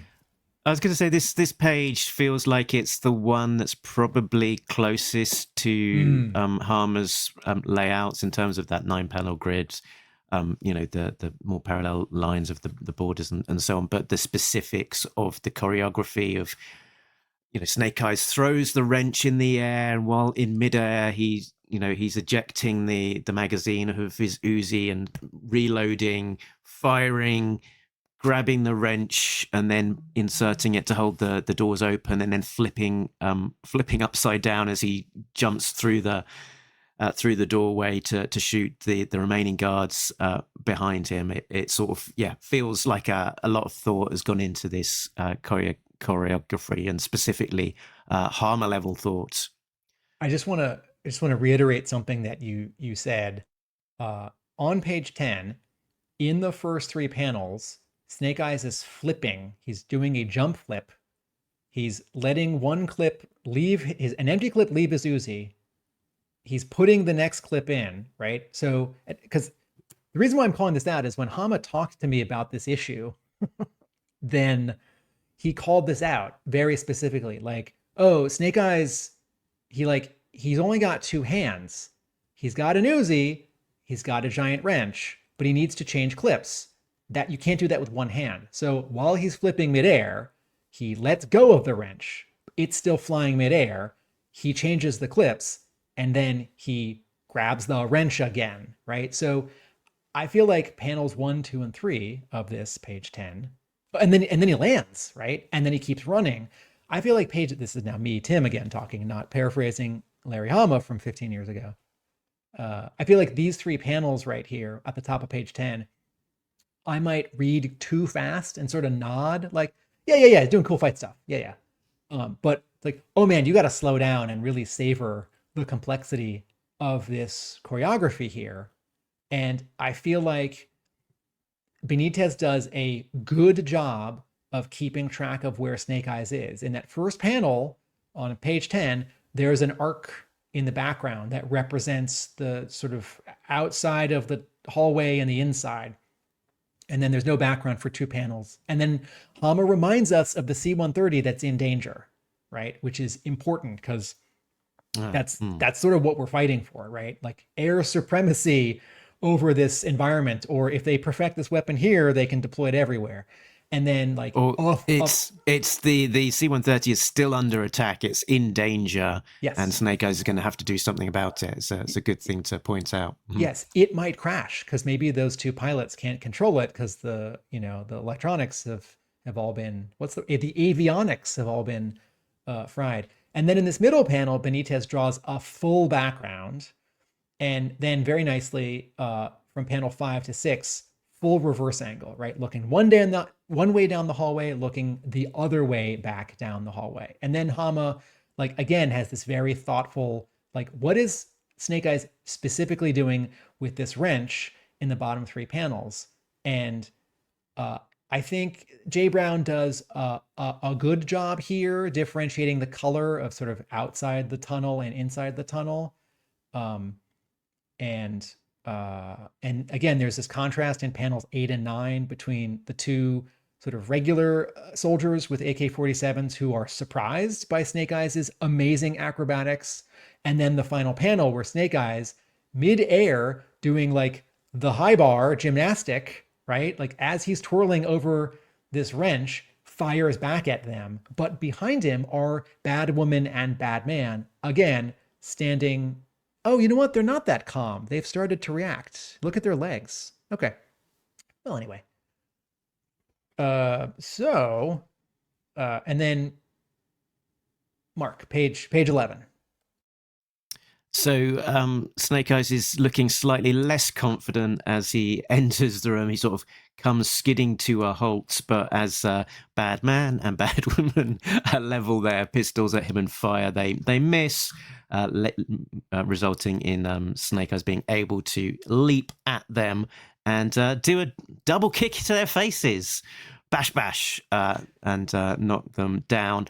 It is a little bit of a nitpick of mine in terms of G.I. Joe's storytelling is that oftentimes the likes of Snake Eyes is very happy murdering minions like the troopers that he was shooting with the Uzis before. But when we're getting closer into primary antagonist grounds, it's sort of using slightly less deadly force. So here he's not shooting them in the heads or anywhere else. So he's kicking them down to the floor. In the first panel here on page 11, it's subtle. This is maybe the only time you see Bad Man and Bad Woman sort of in a neutral view in scale with other people, where they're not cropped or they're not really far away or sort of in front of people. I think they're really tall. I think part of the story is that Snake Eyes is of average height, and these two antagonists are more physically imposing than all the other bad guys in the issue and Snake Eyes. Now, granted, they've only got pistols, and I don't know that we're going to get into a fist fight, but I think they're meant to be scary in their stature, imposing. This next page was a little bit confusing for me. There's throughout the issue, I did find myself sort of having to flip back and figure out the sense of the geography of a particular space and work out what's exactly is going on. And this page was one of the more confusing for me. On panel 1, it looks like maybe they're on an elevated walkway and a bad woman is falling down off of the walkway. But that doesn't seem to have been established and seems a little bit at odds perhaps with the rest of what we see subsequently. I agree. If you go back to page 9, the one before the 9-panel grid, in panel 3, when we see Bad Woman and Bad Man in the weapon control room and the C-130 silhouette behind them, is there a very faint diagonal line to the right of her leg that's starting to show they're on a catwalk? They're on a raised bridge. Also, I think the other thing that you were about to say, Mark, is that here on page 9, when we see them in that secret weapon control room, it looks like just they're in front of a flat wall. That there's a wall and there's a giant screen on the wall and there's that like button that they push. But here on page 10, 11, 12, here on page 12, as she's falling off of this raised catwalk that we didn't know was there, it turns out that the sort of control console for the special weapon is it's at sort of it's angled, and that maybe there's oh sorry go back a previous page, go back to page 11 please. Okay, in this first panel I don't get the sense necessarily that they're on a raised catwalk, but now it turns out that there isn't a wall behind them, that the giant monitor is like on its own sort of arm stretched out from a wall or hanging from a ceiling. And the console, the control console, is a freestanding pod. So this room, this control room console for the special weapon is actually much bigger than it has been drawn, because we've only seen it sort of flat. Yeah. And I think maybe the idea here is that Hama's trying to make the world bigger as he goes, and then Benitez reveals this as he goes. I don't think it works. Yeah, I think there's, as Snake Eyes is going into this room, on his left is a wall, and then on his right is some sort of drop, so that it's kind of is an elevated platform. But and that sort of looks like that might be the case again from the very last panel of this particular page, as Snake Eyes is dropping down the grenade, which again it's very small. Would we maybe see a bit of Bad Woman on this last panel of page 12? How tall is this catwalk? Like, if she fell like 8 feet, wouldn't we see part of her crumpled body? Okay, also, here's something else that doesn't quite work for me on this page. Again, we're on page 10, 11, 12, page 12. In the first 3 panels, Snake Eyes crouches down at the control console, and then he's holding a book or like a giant rectangle. Oh, yeah, I think that's the flap. It's the panel. He's opened the metal door for the breaker box or whatever. And he can then reach in and take out the targeting processor chip of that. But I don't see him take anything out. I see him holding something.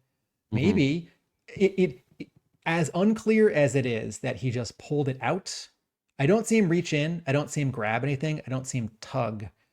So who's to say he didn't reach into his pouch, pull out something, and then he puts it in. And again, dear listeners, if you're thinking, so nitpicky, Tim, it's like, well, this is how he's, it's like, okay, in Star Wars A New Hope, when they're on the Death Star and they split up and Obi-Wan Kenobi goes to turn off the tractor beam and he walks around that little sort of rounded catwalk and he like pulls the lever, right? But then like two Imperials walk up and he thinks he might be discovered, or they might hear that the sound isn't buzzing, so he turns it back on, and then they walk away, and then he goes back around, turns it, depowers it, right?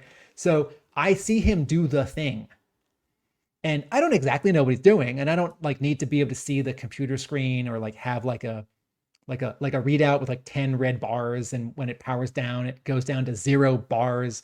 The sound does it for me, and his arm doing this movement of pulling a lever. Those two things in conjunction do it for me. Here, I see Snake Eyes opening a box, but because Benitez draws it in perfect profile, and I really wanted this to be more over the shoulder, so I could sort of see the sort of circuitry guts, like, oh, are there several of these chips? Maybe there's only one, but like I need to see into it, and I need this door, this little metal door hatch to be at an angle, so I know exactly what it is, because I think Benitez and Lamas have drawn it as a slightly sort of cold, rusted metal door flap, but the way that Jay Brown has colored it, it looks sort of like other things to me. And because in 2 panels in a row, panels 2 and 3 here, Benitez draws a rectangular thing, and they're sort of at the same angle as each other. Snake Eyes' hand is on a rectangle, and then in the next panel, Snake Eyes' hand is on the rectangle. I know they're not the same thing, but visually there's this echo that confuses me, and I really want to see his hand reach in. So these beats this page needs 1 or 2 more panels, and this is on top of the thing that Mark said about the height of the catwalk. And but then back to the story that I can understand. Actually, this next panel 4 is a little hard to tell. It's the sonic weapon at the top of its telescoping pole, out in 30 feet up in the sky, and it's spinning because it's been scrambled, so it can't like it can no longer target. Yeah, and we've got Duke or whoever giving a thumbs up, which I think means we're A-OK. The attack has stopped. Yes, because the last time we saw the plane inside or out was 2 pages ago, and the weapon was hitting it. Those concentric circles back on page 10, the 9-panel grid, we did see that happen. And that diagonal of the plane back on page 10, I think implies that the plane is sort of like shaking or having a hard time, right? It's not, you don't draw the plane at a diagonal unless it's exciting or problematic. Right. If it's fine, you just draw it straight on. Okay, so Snake Eyes drops the grenade into a power hatch or ventilation hatch or something. And then cool move on page 10, 11, 12, 13, back flips out of the control room for the weapon. Or I'm guessing jumps forward, holds on to the wrench, flips over backwards and pulls it out as he then propels himself forward. Which means that the door's shut. Yes. Trapping in bad girl and bad boy, who are now very quickly on their feet up against the door. So, all right. So this page here and the previous page here feel like the least flattering comparison to the original issue 21 from Marvel, because the movement and fight choreography in that issue, right? Larry Hama has described how he has 2 different doorways in that stairwell.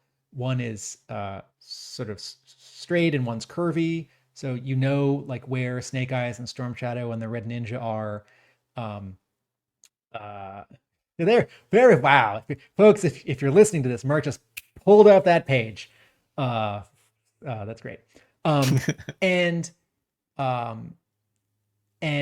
there are different kinds of action in the original issue 21. There's sort of like jokey stuff, like the throwing the grenade, and then there's the like fast on his feet, kind of savage, taking out of the other Red Ninja using, own weapon against him. And earlier in the issue, taking out the Cobra soldiers, like up on the upper levels of the castle.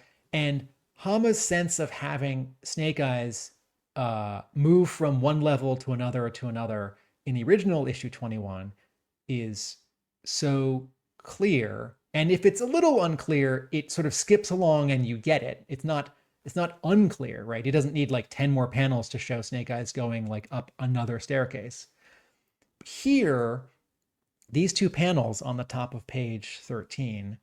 So Snake Eyes is flipping out of the control room for the weapon and grabbing the wrench at the same time.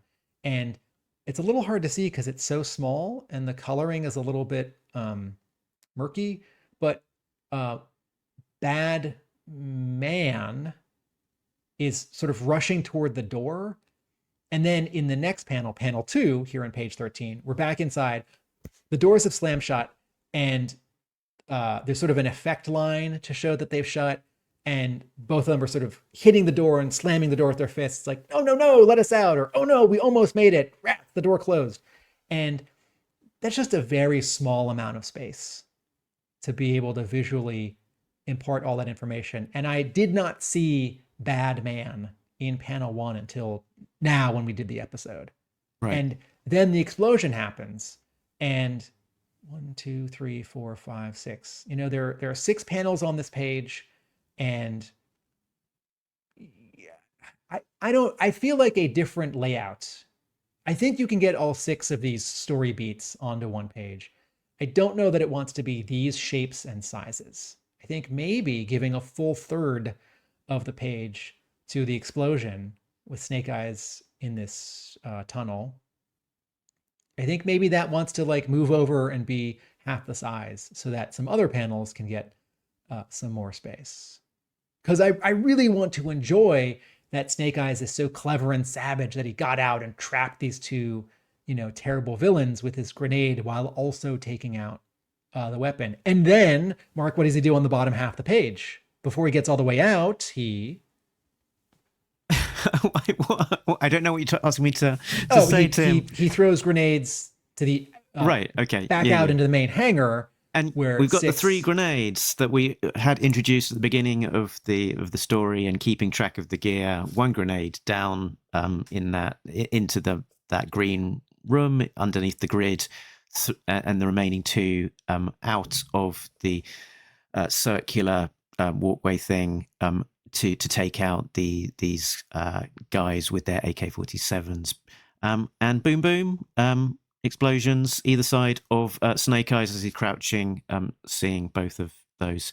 One of my slight gripes about this is that because we've only got a very rough idea of the amount of baddies, from want of a better word, in the story. That sort of, it does seem a little bit just like there's waves of baddies coming out and we're not sure where they're coming from or how many of them we are. Maybe a minor gripe, but gripe nonetheless. And then we get the hero shot, Tim. It's unusual for G.I. Joe to have a page like this, really, particularly Larry Hama one. This is like the payoff shot. Let's give Joe Benitez something really cool to draw. The most expensive page of original art from the book. It's basically full figure, knees up, hero shot of Snake Eyes, all in black, smoke coming up from the aftermath of these explosions, holding his signature Uzi weapon and all of that sort of cool webbing gear, sort of making him look a little bit more interesting than just a pure black costume. And that is what Hama said to Benitez, that this issue builds to this page. This is where you get to draw the cool shot. It'll be fun. It's unusual for a couple of reasons. We do have splash pages in G.I. Joe comics. They tend to be story pages. I think of the first page of issue 97 from Marvel, where 2 Joes are pinned down behind a car on a street. or the splash page, pages 2 and 3 for is it 139, where like Megatron and another Decepticon have landed right in front of the Destro's castle, and it's very clear sort of where everyone is, and it does make for a cool piece of original art, but it's not a poster and it's not a cover, because more often than not, there's maybe setting the scene. It's some Joes in their signature vehicles going into Fort Wadsworth, driving along, or maybe it's a big story beat, like there's a tidal wave that's been created, from that giant explosion that created Cobra Island, and it's an exciting story moment, but it's not like that kind of splashy hero figure shot. Very few of these type of shots come to mind. Yeah, so there is story here, because this is the moment after Snake Eyes has taken out what I think we can accept as not all the bad guys in this base, but all the immediate ones that present a problem. And so he can, take a moment to sort of, I don't love this, but sort of slow down and pose for the camera, for the readers that are like, yeah, badass. And then Benitez can, sell this page for a lot or keep it. But this drawing, the way that it's composed, might as well be a cover. Maybe you need a little more headroom to fit the logo. I do like the drawing. I do like the page. I don't love this page in this issue, because in a wordless issue, space is at such a premium. And so I will lay this not at Benitez, but at Hama, because Hama in his plot says, like, big shot of Snake Eyes or something like that. Here you go, Joe, Benitez, Snake Eyes is triumphant. Draw a cool Snake Eyes, in front of the door with smoke below. And considering how sort of crunched down the last page or two were, I sure could have used some of the space here. And this does feel like a very modern take. Like the Larry Hama who did issue 21 in a hurry would not have done this. There is a splash page in issue 21, right? Don't forget, it is the first page, but it does a tremendous amount of setting, of establishing for the issue, right? So here's the vehicle that Hasbro wants me to hype. Here's a character who we haven't met yet. There's a mystery because there's a satchel. We're going someplace that we've never seen before, but we're far enough back that we can understand sort of all of it. The castle with this and that and this and that, and we're in the mountains. And we are close enough here on Snake Eyes that we don't get the context of like, oh, well, are there other troops starting to come around the corner on the left or, behind us or something? His pose doesn't look like, oh, I hear more people coming. It's like, no, I'm a badass. Everyone enjoy this for a moment. And this is what, comics do more of in the 90s and after. And you would never have a page like this. I'm not angry. You just would not have had a page like this at Marvel between issue 1 and 155. And then the next page is another quite, it's not. I want to say splashy. It's not, definitely not a splash page, because there's 1, 2, 3, 4, 5, 6, 7 panels. But it's very Snake Eyes focused and very tech and sort of action gear focused. So close up of Snake Eyes firing his Uzi and all of those shells sort of flying out the side of it. Reloading and firing again, and then with his empty weapon and still more enemies coming, he throws both his empty Uzi and his combat knife, taking out two of the remaining sort of Russian soldier guys. And I think the bottom left is sort of the Uzi, bumping off of the guy's head on the left. So, question mark, where did this knife come from? Yeah, it's a good question. I was thinking about that myself. It's not especially clearly established in this view or the preceding views where that knife actually was. Though in the Hama diagram, Hama diagram, it's more clearly kind of on his shoulder, left, on his pec. there, on his on his pec. Based on Benitez's pose here on 10, 11, 12, 13, 14, 15. based on Benitez's pose here on page 15, the one after the splash, panel 1, 2, 3, 4. In panel 4, Snake Eyes is holding his Uzi with his right hand and reaching down with his left hand. So I guess it's in the pouch that definitely can only carry Uzi clips. Perhaps, or objection, maybe Your behind. Honor. Objection, Your Honor. Leading the wins. I'll allow it. The fun thing that happens here on page 15 is that after Snake Eyes uses his Uzi the way you're supposed to, and then he uses it again the way that you're supposed to, and he is now out of clips, and this weapon is no longer valuable to him. He uses it as a weapon by throwing it. Excellent. And he uses the knife the way you're supposed to use it. He throws it. And then he runs forward, and this is a very Larry Hama thing, right? It's like, what's even better than Snake Eyes using all of his weapons and then like throwing his weapon away and hitting a guy in the face with his machine gun? What's even better than Snake Eyes like clips in mid twirl? What's even better than Snake Eyes like somersaulting over a giant wrench, holding the bay doors from closing on the Death Star? In the hallway. The two guys he just took out, as they fall back, they let go of their AK-47s. And in this final panel on page 15, he is running for them with his hands out. And then you turn the page and he has caught them and is mowing down everyone else with the bad guy's own AK-47s that he, Snake Eyes, has just caught mid-air as the bad guys dropped them. And that is the kind of, I feel like this scene here, the last panel of the previous page and this first panel, half of page 16, I feel like if you've never read the original issue 21 and someone describes it to you and they're like, oh yeah, there's this ninja and he's really cool and he like raids a castle and like he takes out the bad guys. I feel like this is what you're sort of expecting. Like, oh man, he's going to catch their weapons and mow them down. And issue 21 is actually sort of more understated. And this is the crazy action movie. You know, this is the like, you know, John Woo, Hong Kong cinema, slow motions or like amped up, you know, like kinetic action. And I'm not saying that's to diminish issue 21. I think issue 21 is amazing. It doesn't have anything this gonzo.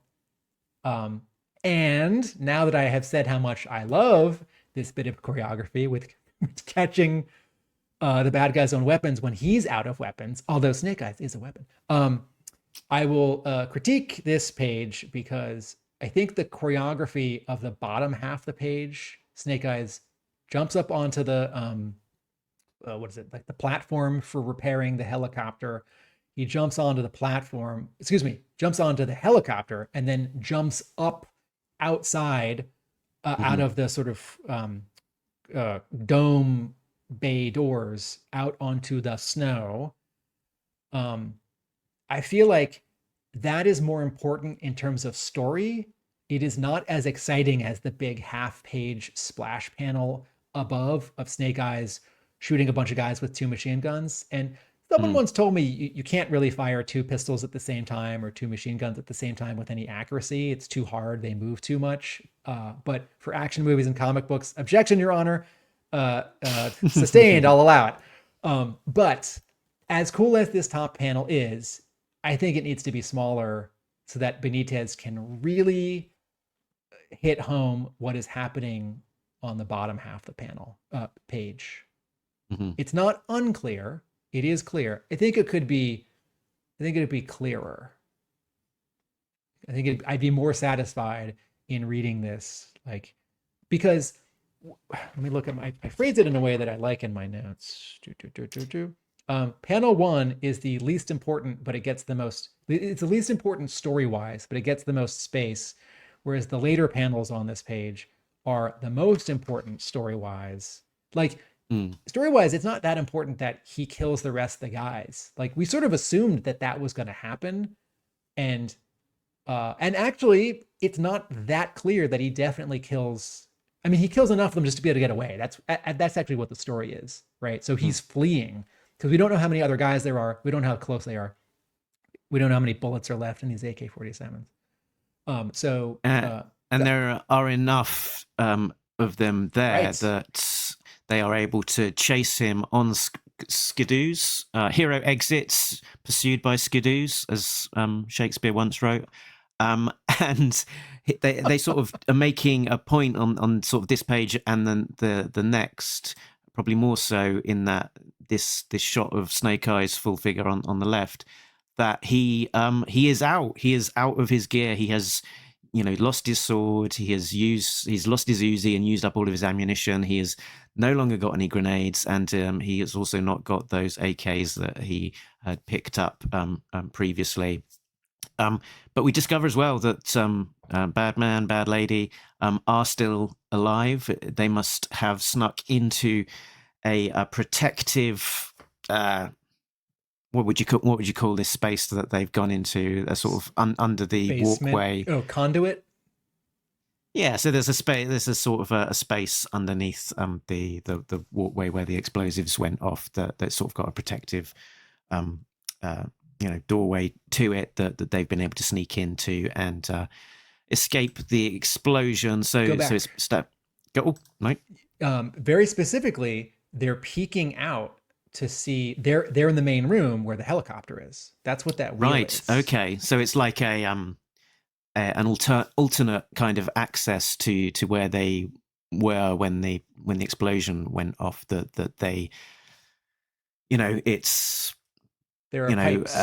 an underfloor sort of space that contains all of the pipes and stuff like that. And as we know from watching lots of action films, that if you want to sneak about unseen, there's like alternate ways of getting around these spaces. Although, if it was such a protected space with this giant closing Bombay door on it and all of that kind of stuff, if you could quite easily get into it via another access point, it sort of begs the question. There's something a little odd happening here on the final page, the final panel of 22, 21, 20, 19, page 19, the one that you have on screen right now. Bad Woman is halfway up out of the sort of sub-floor level where the pipes are and out onto the main hangar bay where the helicopter is. I think what's happening here is she's balancing her feet on Bad Man's hands, and he is lifting her Giving her a boost. Yeah. And you don't have to pull the camera back 2 feet so that Joe Benitez, you can draw this actual contact point of her feet on his hands, and his hands doing that like very clear hands together so you can give someone a boost hand gesture. But it's a little unclear then what's happening since it is cropped so close. So so -1 point. Oh dear. So Snake Eyes is pursued by these 2 snowmobiles. He is, as we say, disarmed apart from his hands, which have to be registered as lethal weapons under state law. But he is rescued by a wolf pack of his, the wolf that he had rescued. His buddies are paying it back, playing it forward, and taking out these remaining baddies on their snowmobiles. And that very last shot of let's call Timber, the hero wolf at the bottom, is looking exceptionally sort of playful, with Snake Eyes there, sort of in that head down, bum up, sort of excitable, wagging his tail, let's play a game kind of pose. So in this full page view of page, what are we on, 19? 2, 21, 20, 18, sorry. When the wolves attack the guys, I love the story. I don't love the storytelling. And I feel like for giving panel 2 so much space and making it vertical, right? So we can, I'm glad that we can see Snake Eyes' whole pose, that he's sort of ready to just, punch it out with the 2 snowmobiles and the 4 guys, right? With at least 2 machine guns, right? And there's a moon behind him and there's the snow. So we reestablish, he's sort of, as you said, out of weapons. The surprise then in panel 3 that one wolf, but actually 2, 3, 4, maybe 5 attack. It's so narrow and sort of crammed into the panel that I wish it had more space. And it could be clearer, because I definitely see one wolf sort of in the middle of the panel with this guy looking directly at it, but in the background, and then again, like the gray of the wolves is the same as the gray of the guy's winter gear, so it all just becomes like a big blob. And then it's very clear with this one specific panel, the second to last panel, with the wolf, mouth open and a human hand, two hands, like, oh no. And then the silhouettes on the bottom of the page of wolves sort of, tearing out guys' throats or whatever's happening, and the snowmobiles, it could be clearer. Yeah. I mean, on the printed page, it's very small amount of real estate. You're really having to squint, but with the ability to zoom in on the digital copy, it's a little bit clearer that you kind of got the hunched wolves' bodies and sort of arms sort of grasping out. But yeah, could have a slight difference of emphasis, although it would have definitely sort of amped the horrific element to this. And then we get the Snake Eyes exfiltration. He's blowing up a balloon, letting it up into the air, ready to be rescued by the guys in the C-130. And we know about this as G.I. Joe readers because it's a sort of device that's been used previously in the pages of G.I. Joe, at least I think more than once, but most specifically in the pages of G.I. Joe Special Missions issue 1, illustrated by Herb Trimpe, where there's this Russian naval captain who wants to depose and away from the USSR, and they have the whole setup of the mission, but that's that's all subterfuge, and that the main point of this particular mission was that he would make an escape by attaching a giant floating balloon, which a C-130 can then sort of grab a hold of and pull him away. So Snake Eyes is using a similar device to isn't this achieve how the same here. Isn't this how Bruce Wayne gets out of Hong Kong in True. that middle Christopher Nolan Batman movie? And also, it's not a balloon, but there's a harness with a hook in Operation Dragonfire, in one of the animated in the first Deke episodes, which I have not watched in a while. Okay, so but there's a surprise here on this page, because we're expecting the C-130, but instead that Russian helicopter that we saw in the hangar bay all throughout this issue up until now is what shows up.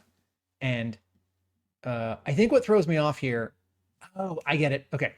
On the third panel here, when the helicopter in air with its spotlight on Snake Eyes suddenly appears, Snake Eyes doesn't react. And part of me wants to say, well, shouldn't he be worried because he was expecting the C-130 and instead it's the helicopter? But he knows something I don't. And I'm positive that in Hama's plot, he said to Benitez, don't show the right side of the helicopter in panel 3 and in panel 4, right? Like panel 4, I'm sure it's like, show the two pilots, bad woman and bad man, as they, bear down on Snake Eyes. They're going to get their revenge. They got a little bit of battle damage. Bad man is missing one of his visor glasses pieces. So you just see his eye. Although there aren't like torn clothes or, bits of blood or dirt on their face. And it could be hard to portray that anyway here, because you've got sort of all the cockpit stuff and, the glass, and it's curved glass and the metal rivets and stuff. But Snake Eyes is expecting the C-130. Instead, he gets the villains who survived. And you turn the page, and now we're on page 20. And Mark, tell us what happens on page 20. So Snake Eyes does this thing of going, "Hey, you guys," pointing at the side of the gunship, and they are able to kind of look out of the window somehow and see the side of their ship, which has got a katana blade stuck into it with a brown liquid, which we might assume to be some sort of aviation fluid, whatever, sort of leaking out. There's a flashing display that alerts the lady pilot, and Snake Eyes sort of just gives him a little wave. It's like, "See you later, chumps. You're gonna come to a sticky end at the moment." And I have got a nice little I Spy for this bit. I spy with my little eye. I spy with my little eye, aka Google Lens Translate. The message flashing up on screen was hydraulic. So it was hydraulic fluid that was leaking and resulting in them not being able to control the ship, the gunship anymore. Okay, so Mark's zooming back out to the full page view. In the final panel, they both react in shock or panic. This is a surprise because they've been really cool and smooth operators the whole issue, like the Terminator, just walking slowly down the hallway. Also, Snake Eyes does something unusual here. He waves, he communicates. And for the first, 298 issues of G.I. Joe, it's not that Snake Eyes couldn't communicate, it's that he didn't, right? He could not speak, but he could write stuff down, and he wrote stuff down 2 times, in issue like 5 and then issue 155. And, once or twice he had a hand gesture and then Scarlet would sort of translate. But the sort of convention is that he doesn't communicate. And here he does, he waves. And I sort of feel like underneath the mask, he's smiling. And part of me, because I'm used to the ending of, a Star Wars movie and, Batman Sub-Zero and just any TV show or movie ever where there's a big vehicle or a base, I want it to blow up at the end. The first few minutes of G.I. Joe the movie, I sure want that Cobra airship to blow up. I don't want it to limp away. So I see this leaking fluid and I think, yeah, it's fuel. It's going to catch fire. It's going to blow up, and you'll have this contrast of red and orange versus the blue, of the Arctic or whatever. And then I turn the page or I guess I've already turned the page. This is the right side of my open comic book. And a very strange sight greets me, which is an upside down helicopter. And I'll be honest with you, this is so unusual to me. I don't know how to take it.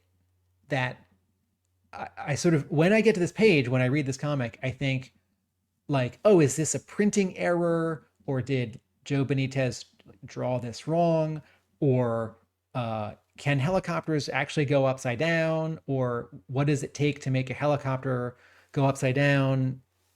Why couldn't there just been a mountain right nearby and it just slams in the mountain and then it blows up? Then we could do both things. Hama could have his hydraulic problem, like, oh, we can't control it. Burp, burp, burp. And then it blows up. So, Mark, how do you feel about this funny, unusual first panel on page 21? I don't know. It is what it is. Okay. I mean, I guess it can't blow up or sort of because you want to have the final page payoff. I guess you can't have one, but and also the other really. So instead, it's it's gonna just go get out, completely out of control and crash. Giving us that final payoff. So Snake Eyes has got his, has his balloon fun. The balloon is in the air. He gets caught by this what we've been calling a C-130, but now I'm not quite so sure because it looks like a bit of an odd shape, and it's got this extra thing on the front of the ship, which I don't know has necessarily been drawn completely consistently throughout the book. I've just gone back and looked at that plane. Let's talk about this. across the book to see, does it always have that thing at the front? Does it always have that red light at the back? If you take your index finger and your middle finger and you make a 2 or a V or a peace sign, and then you flatten your hand so it's parallel to the ground. So now you're spreading out. Sorry, cut that. So the plane has these two sort of prongs spread out from the front of the tip of its nose cone, and I think that's what's going to grab the cord with the balloon. But it's only been drawn from this same view on page 8 and on page 10. We only ever see it from the front. We don't see it from above or from the side. So I don't quite know what I'm looking at. I don't quite know what object is affixed to the front of the plane, and therefore I can sort of only guess how it's gonna, like, is it gonna, like, if you jump off if you jump out of a building so that you can grab like a rope, so you can, grab onto a rope that's hanging from a helicopter, you're going to jump with your hands open. And when you grab the rope, you're going to close your hands, and you're going to jump with your arms open. And when you get the rope, you're going to close your arms so that hopefully you've got the rope against your shoulder and your chest, right? And then you don't fall at the end of this action movie that I guess I'm writing. And but I don't quite know how the mechanics of this work. And I feel like this second to last page here is missing a panel where the plane does successfully sort of winch the rope. Because I sort of thought, like, oh, is it going to pop the balloon? Or again, because it's such a weird visual to have this helicopter upside down. And Benitez and Lamas have not been inking either of these vehicles with so much spotted black shading as they suddenly do on the second to last page of this comic, when for 2 panels the helicopter is upside down and like pointing straight up and down. So I know that clearly the helicopter and the plane are different objects and different shapes, but because one is so strangely behaving so strangely, and they're both the same color, and I feel like there's sort of a missing panel here, I find this page unclear, even though I find this page hard to read, even though it's, I guess, clear. And then the helicopter does crash in the final panel, but it's sort of the moment before it crashes, because it's the rotor blades that are hitting the ground, chopping up the snow, not the actual like fuselage hitting the ground. So I guess my least favorite page of this comic is the second to last one. But you turn the page, and on the first panel of the final page, you do like get a more substantial, it's not just the rotor blades, it's the helicopter body itself that hit the ground, and the rotor blades are snapping. Okay. And then great panel inside the back of the C-130, red light, right? Which really nicely contrasts with the blue of the sky. And Snake Eyes is being pulled up through a winch, right? And someone is back there like operating, or, they're going to close the bay doors, or they're going to welcome him on board. So I really do like the first 2 panels of this page. Mark, tell us about the final 3 panels of this whole comic book.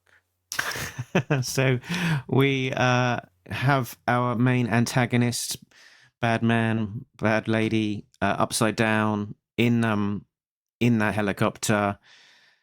And as we zoom in on them, we get a final panel payoff, which is this ultra sort of close-up panel of the wolf, the hero wolf, I guess you'd call it,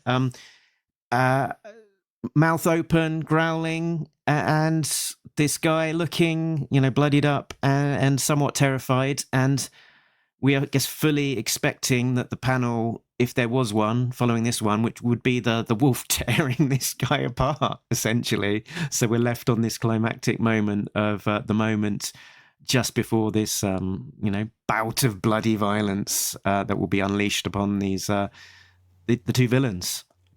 Here's an example of why I like my page layouts to be a little more traditional with, rectangles for panels and gutters between them. I don't love the sort of diamond shaped, parallelogram shaped, like overlapping, cascading panels that we're seeing here, because the blue and the green of the helicopter in the first panel becomes the blue and the green of the second panel. There's also some gray in the second panel. It sort of becomes the gray of the third panel.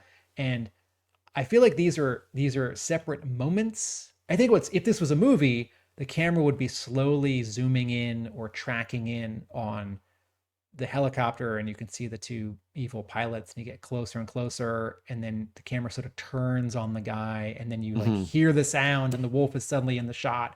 Or maybe it's a cut. You get up close to him, and then you stop, and then you cut to a different angle of him, and the wolf is there, and cut to black. Maybe you hear the sound of him screaming, or maybe a bite, stomp.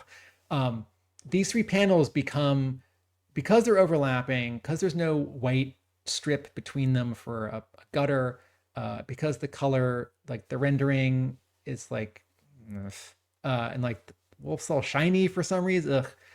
These three panels just become one big blob for me. And I understand the story, and I think the ending from a writing perspective is great. From an art perspective and a layout perspective and a color perspective, less successful. So it's sort of a bummer to end the story where I feel like the writing and the art are kind of fighting each other on these final three panels. And there is no the end. There's no little G.I. Joe symbol to tell you that the story is over. If you are to be continued, it turns out in 15 years' time. So if you're reading the comic book, opposite this page is this ad for the next issue of G.I. Joe Origins with a multi-part story. And I can't remember if this cover is by, I think it's by Werther Dell'Edera, who's now drawing Something's Killing Children. And then just one more sort of G.I. Joe appearance on this comic book. The back cover of this comic book is a full page ad for reading IDW comics digitally on your iPhone. The battle never stops on your iPhone. And there's a picture of an iPhone with the IDW reading app or whatever. And the picture shows a little cover of 4 different G.I. Joe IDW comics, 2 movie tie-in ones, Cobra miniseries, and Origins.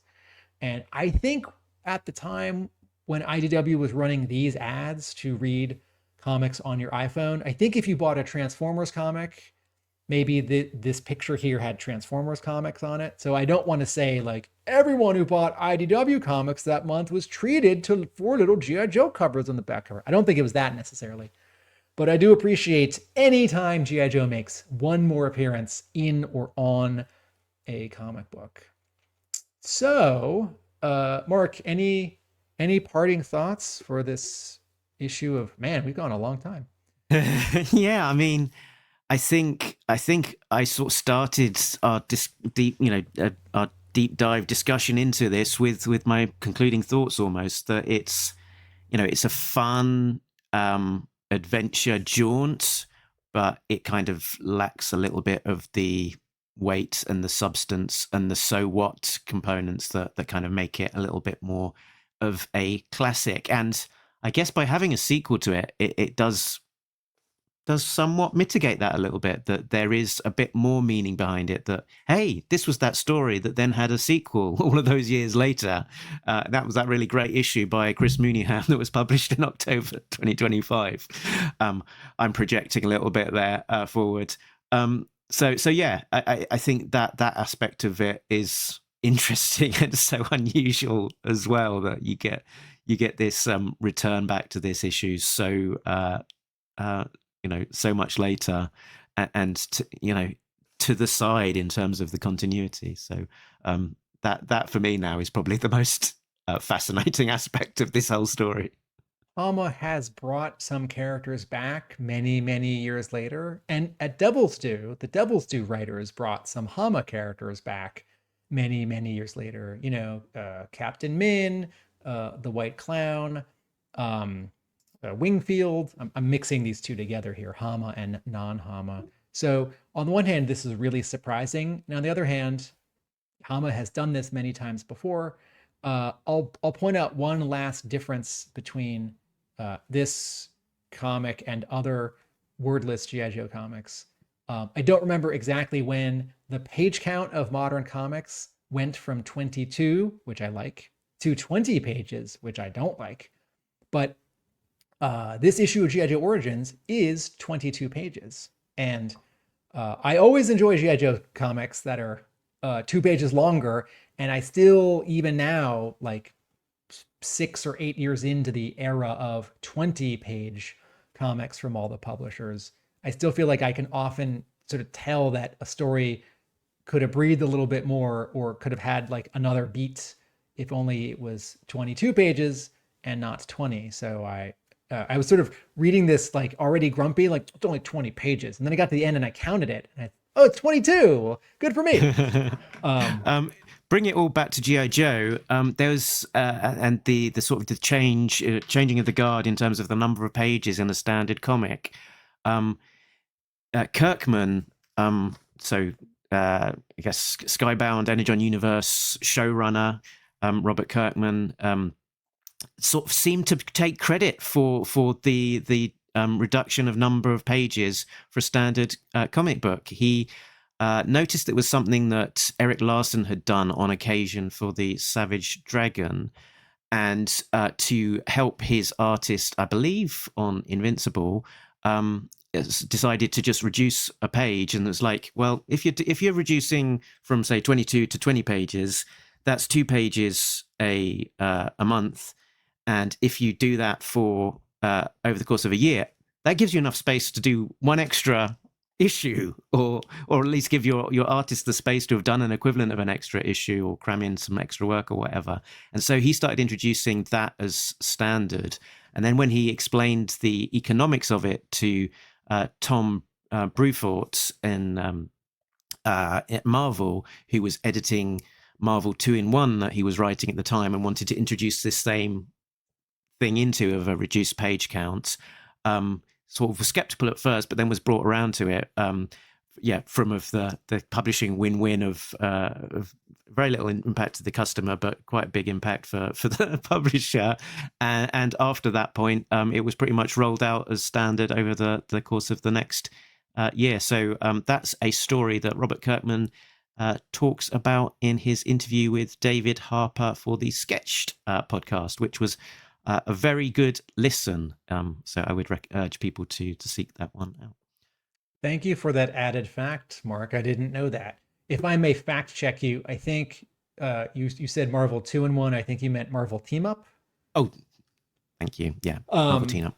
But just to go back to that last bit, in reducing, if a publisher has to pay if a publisher pays 2 pages less for writer, penciler, inker, colorist, and letterer, and the cover price on the book stays the same, then the publisher can save some money. Or, with inflation, every 5 or 10 years, prices go up. So this has also historically been a way to not raise prices as much, or to delay in raising prices. So that's also part of the economics. And yes, it is. I forget who, but we interviewed an artist a year ago on this show, and I said, you're only drawing 20. Isn't 22 better? And they said, no, it's easier. And, then you do the math of a month, which is, if a month is 4 weeks, and I know they're not all 4 weeks, the month is 4 weeks and you have to draw a page a day. If you're doing 22 pages a day, you have to work weekends. Also, if you do a cover, and if you only have to do 20 pages a day, why you could do 1 page a day, Monday through Friday for 4 weeks and have a day or two off for, time to redraw something because the writer or the editor said, you didn't draw this right. Yeah, see your family, take a walk outside. I don't know, one of those crazy, outlandish things. I have nothing else to add. I think your introduction and wrap up are nicely stated about the sort of significance and place of this issue. So I'm done. So as at the time of recording this, A Real American Hero 319 will have just recently come out. So it will only be a short wait of a couple of months before A Real American Hero issue 321 is out and you can see the sequel story. And of course, we will cover that as it comes out, as well as all of the other exciting comics being released by Skybound and other jaunts into the world of G.I. Joe, like this one as well. If you are new to the show, you can find us over at talkingjoe.co.uk. That is the website with links to all of the places we can be found, like our Facebook group, and a link to our Patreon group as well. So patreon.com/talkingjoe is the place where that can be found. And a big thanks to Richard, Sam, Bill, Christopher, Justin, Rob, Shane, Simon, Chris, Joe, Craig, Frank, Mike, D, Shane V2. This one started the episode with 3 grenades, but has used them all. Infinite Entertainment, Patrick, and Gary V, who are all getting early access to episodes like this one, as well as special balloons that can, whip them away at a moment's notice, except without the balloon. So, Tim, where can you be found when you are not talking to me about all things G.I. Joe? Video essays on television and film at YouTube. Look for Atomic Abe or Atomic Abe Productions. My comic book store in Massachusetts is Hub Comics, and I write about G.I. Joe at my blog, arealamericanbook.com. Very good. And so until next time, Tim, just please remember, please give our listeners a nice little reminder of the message that they need to carry with them until they hear from us again. Nobody Beats Talking Joe, an international podcast. Laters.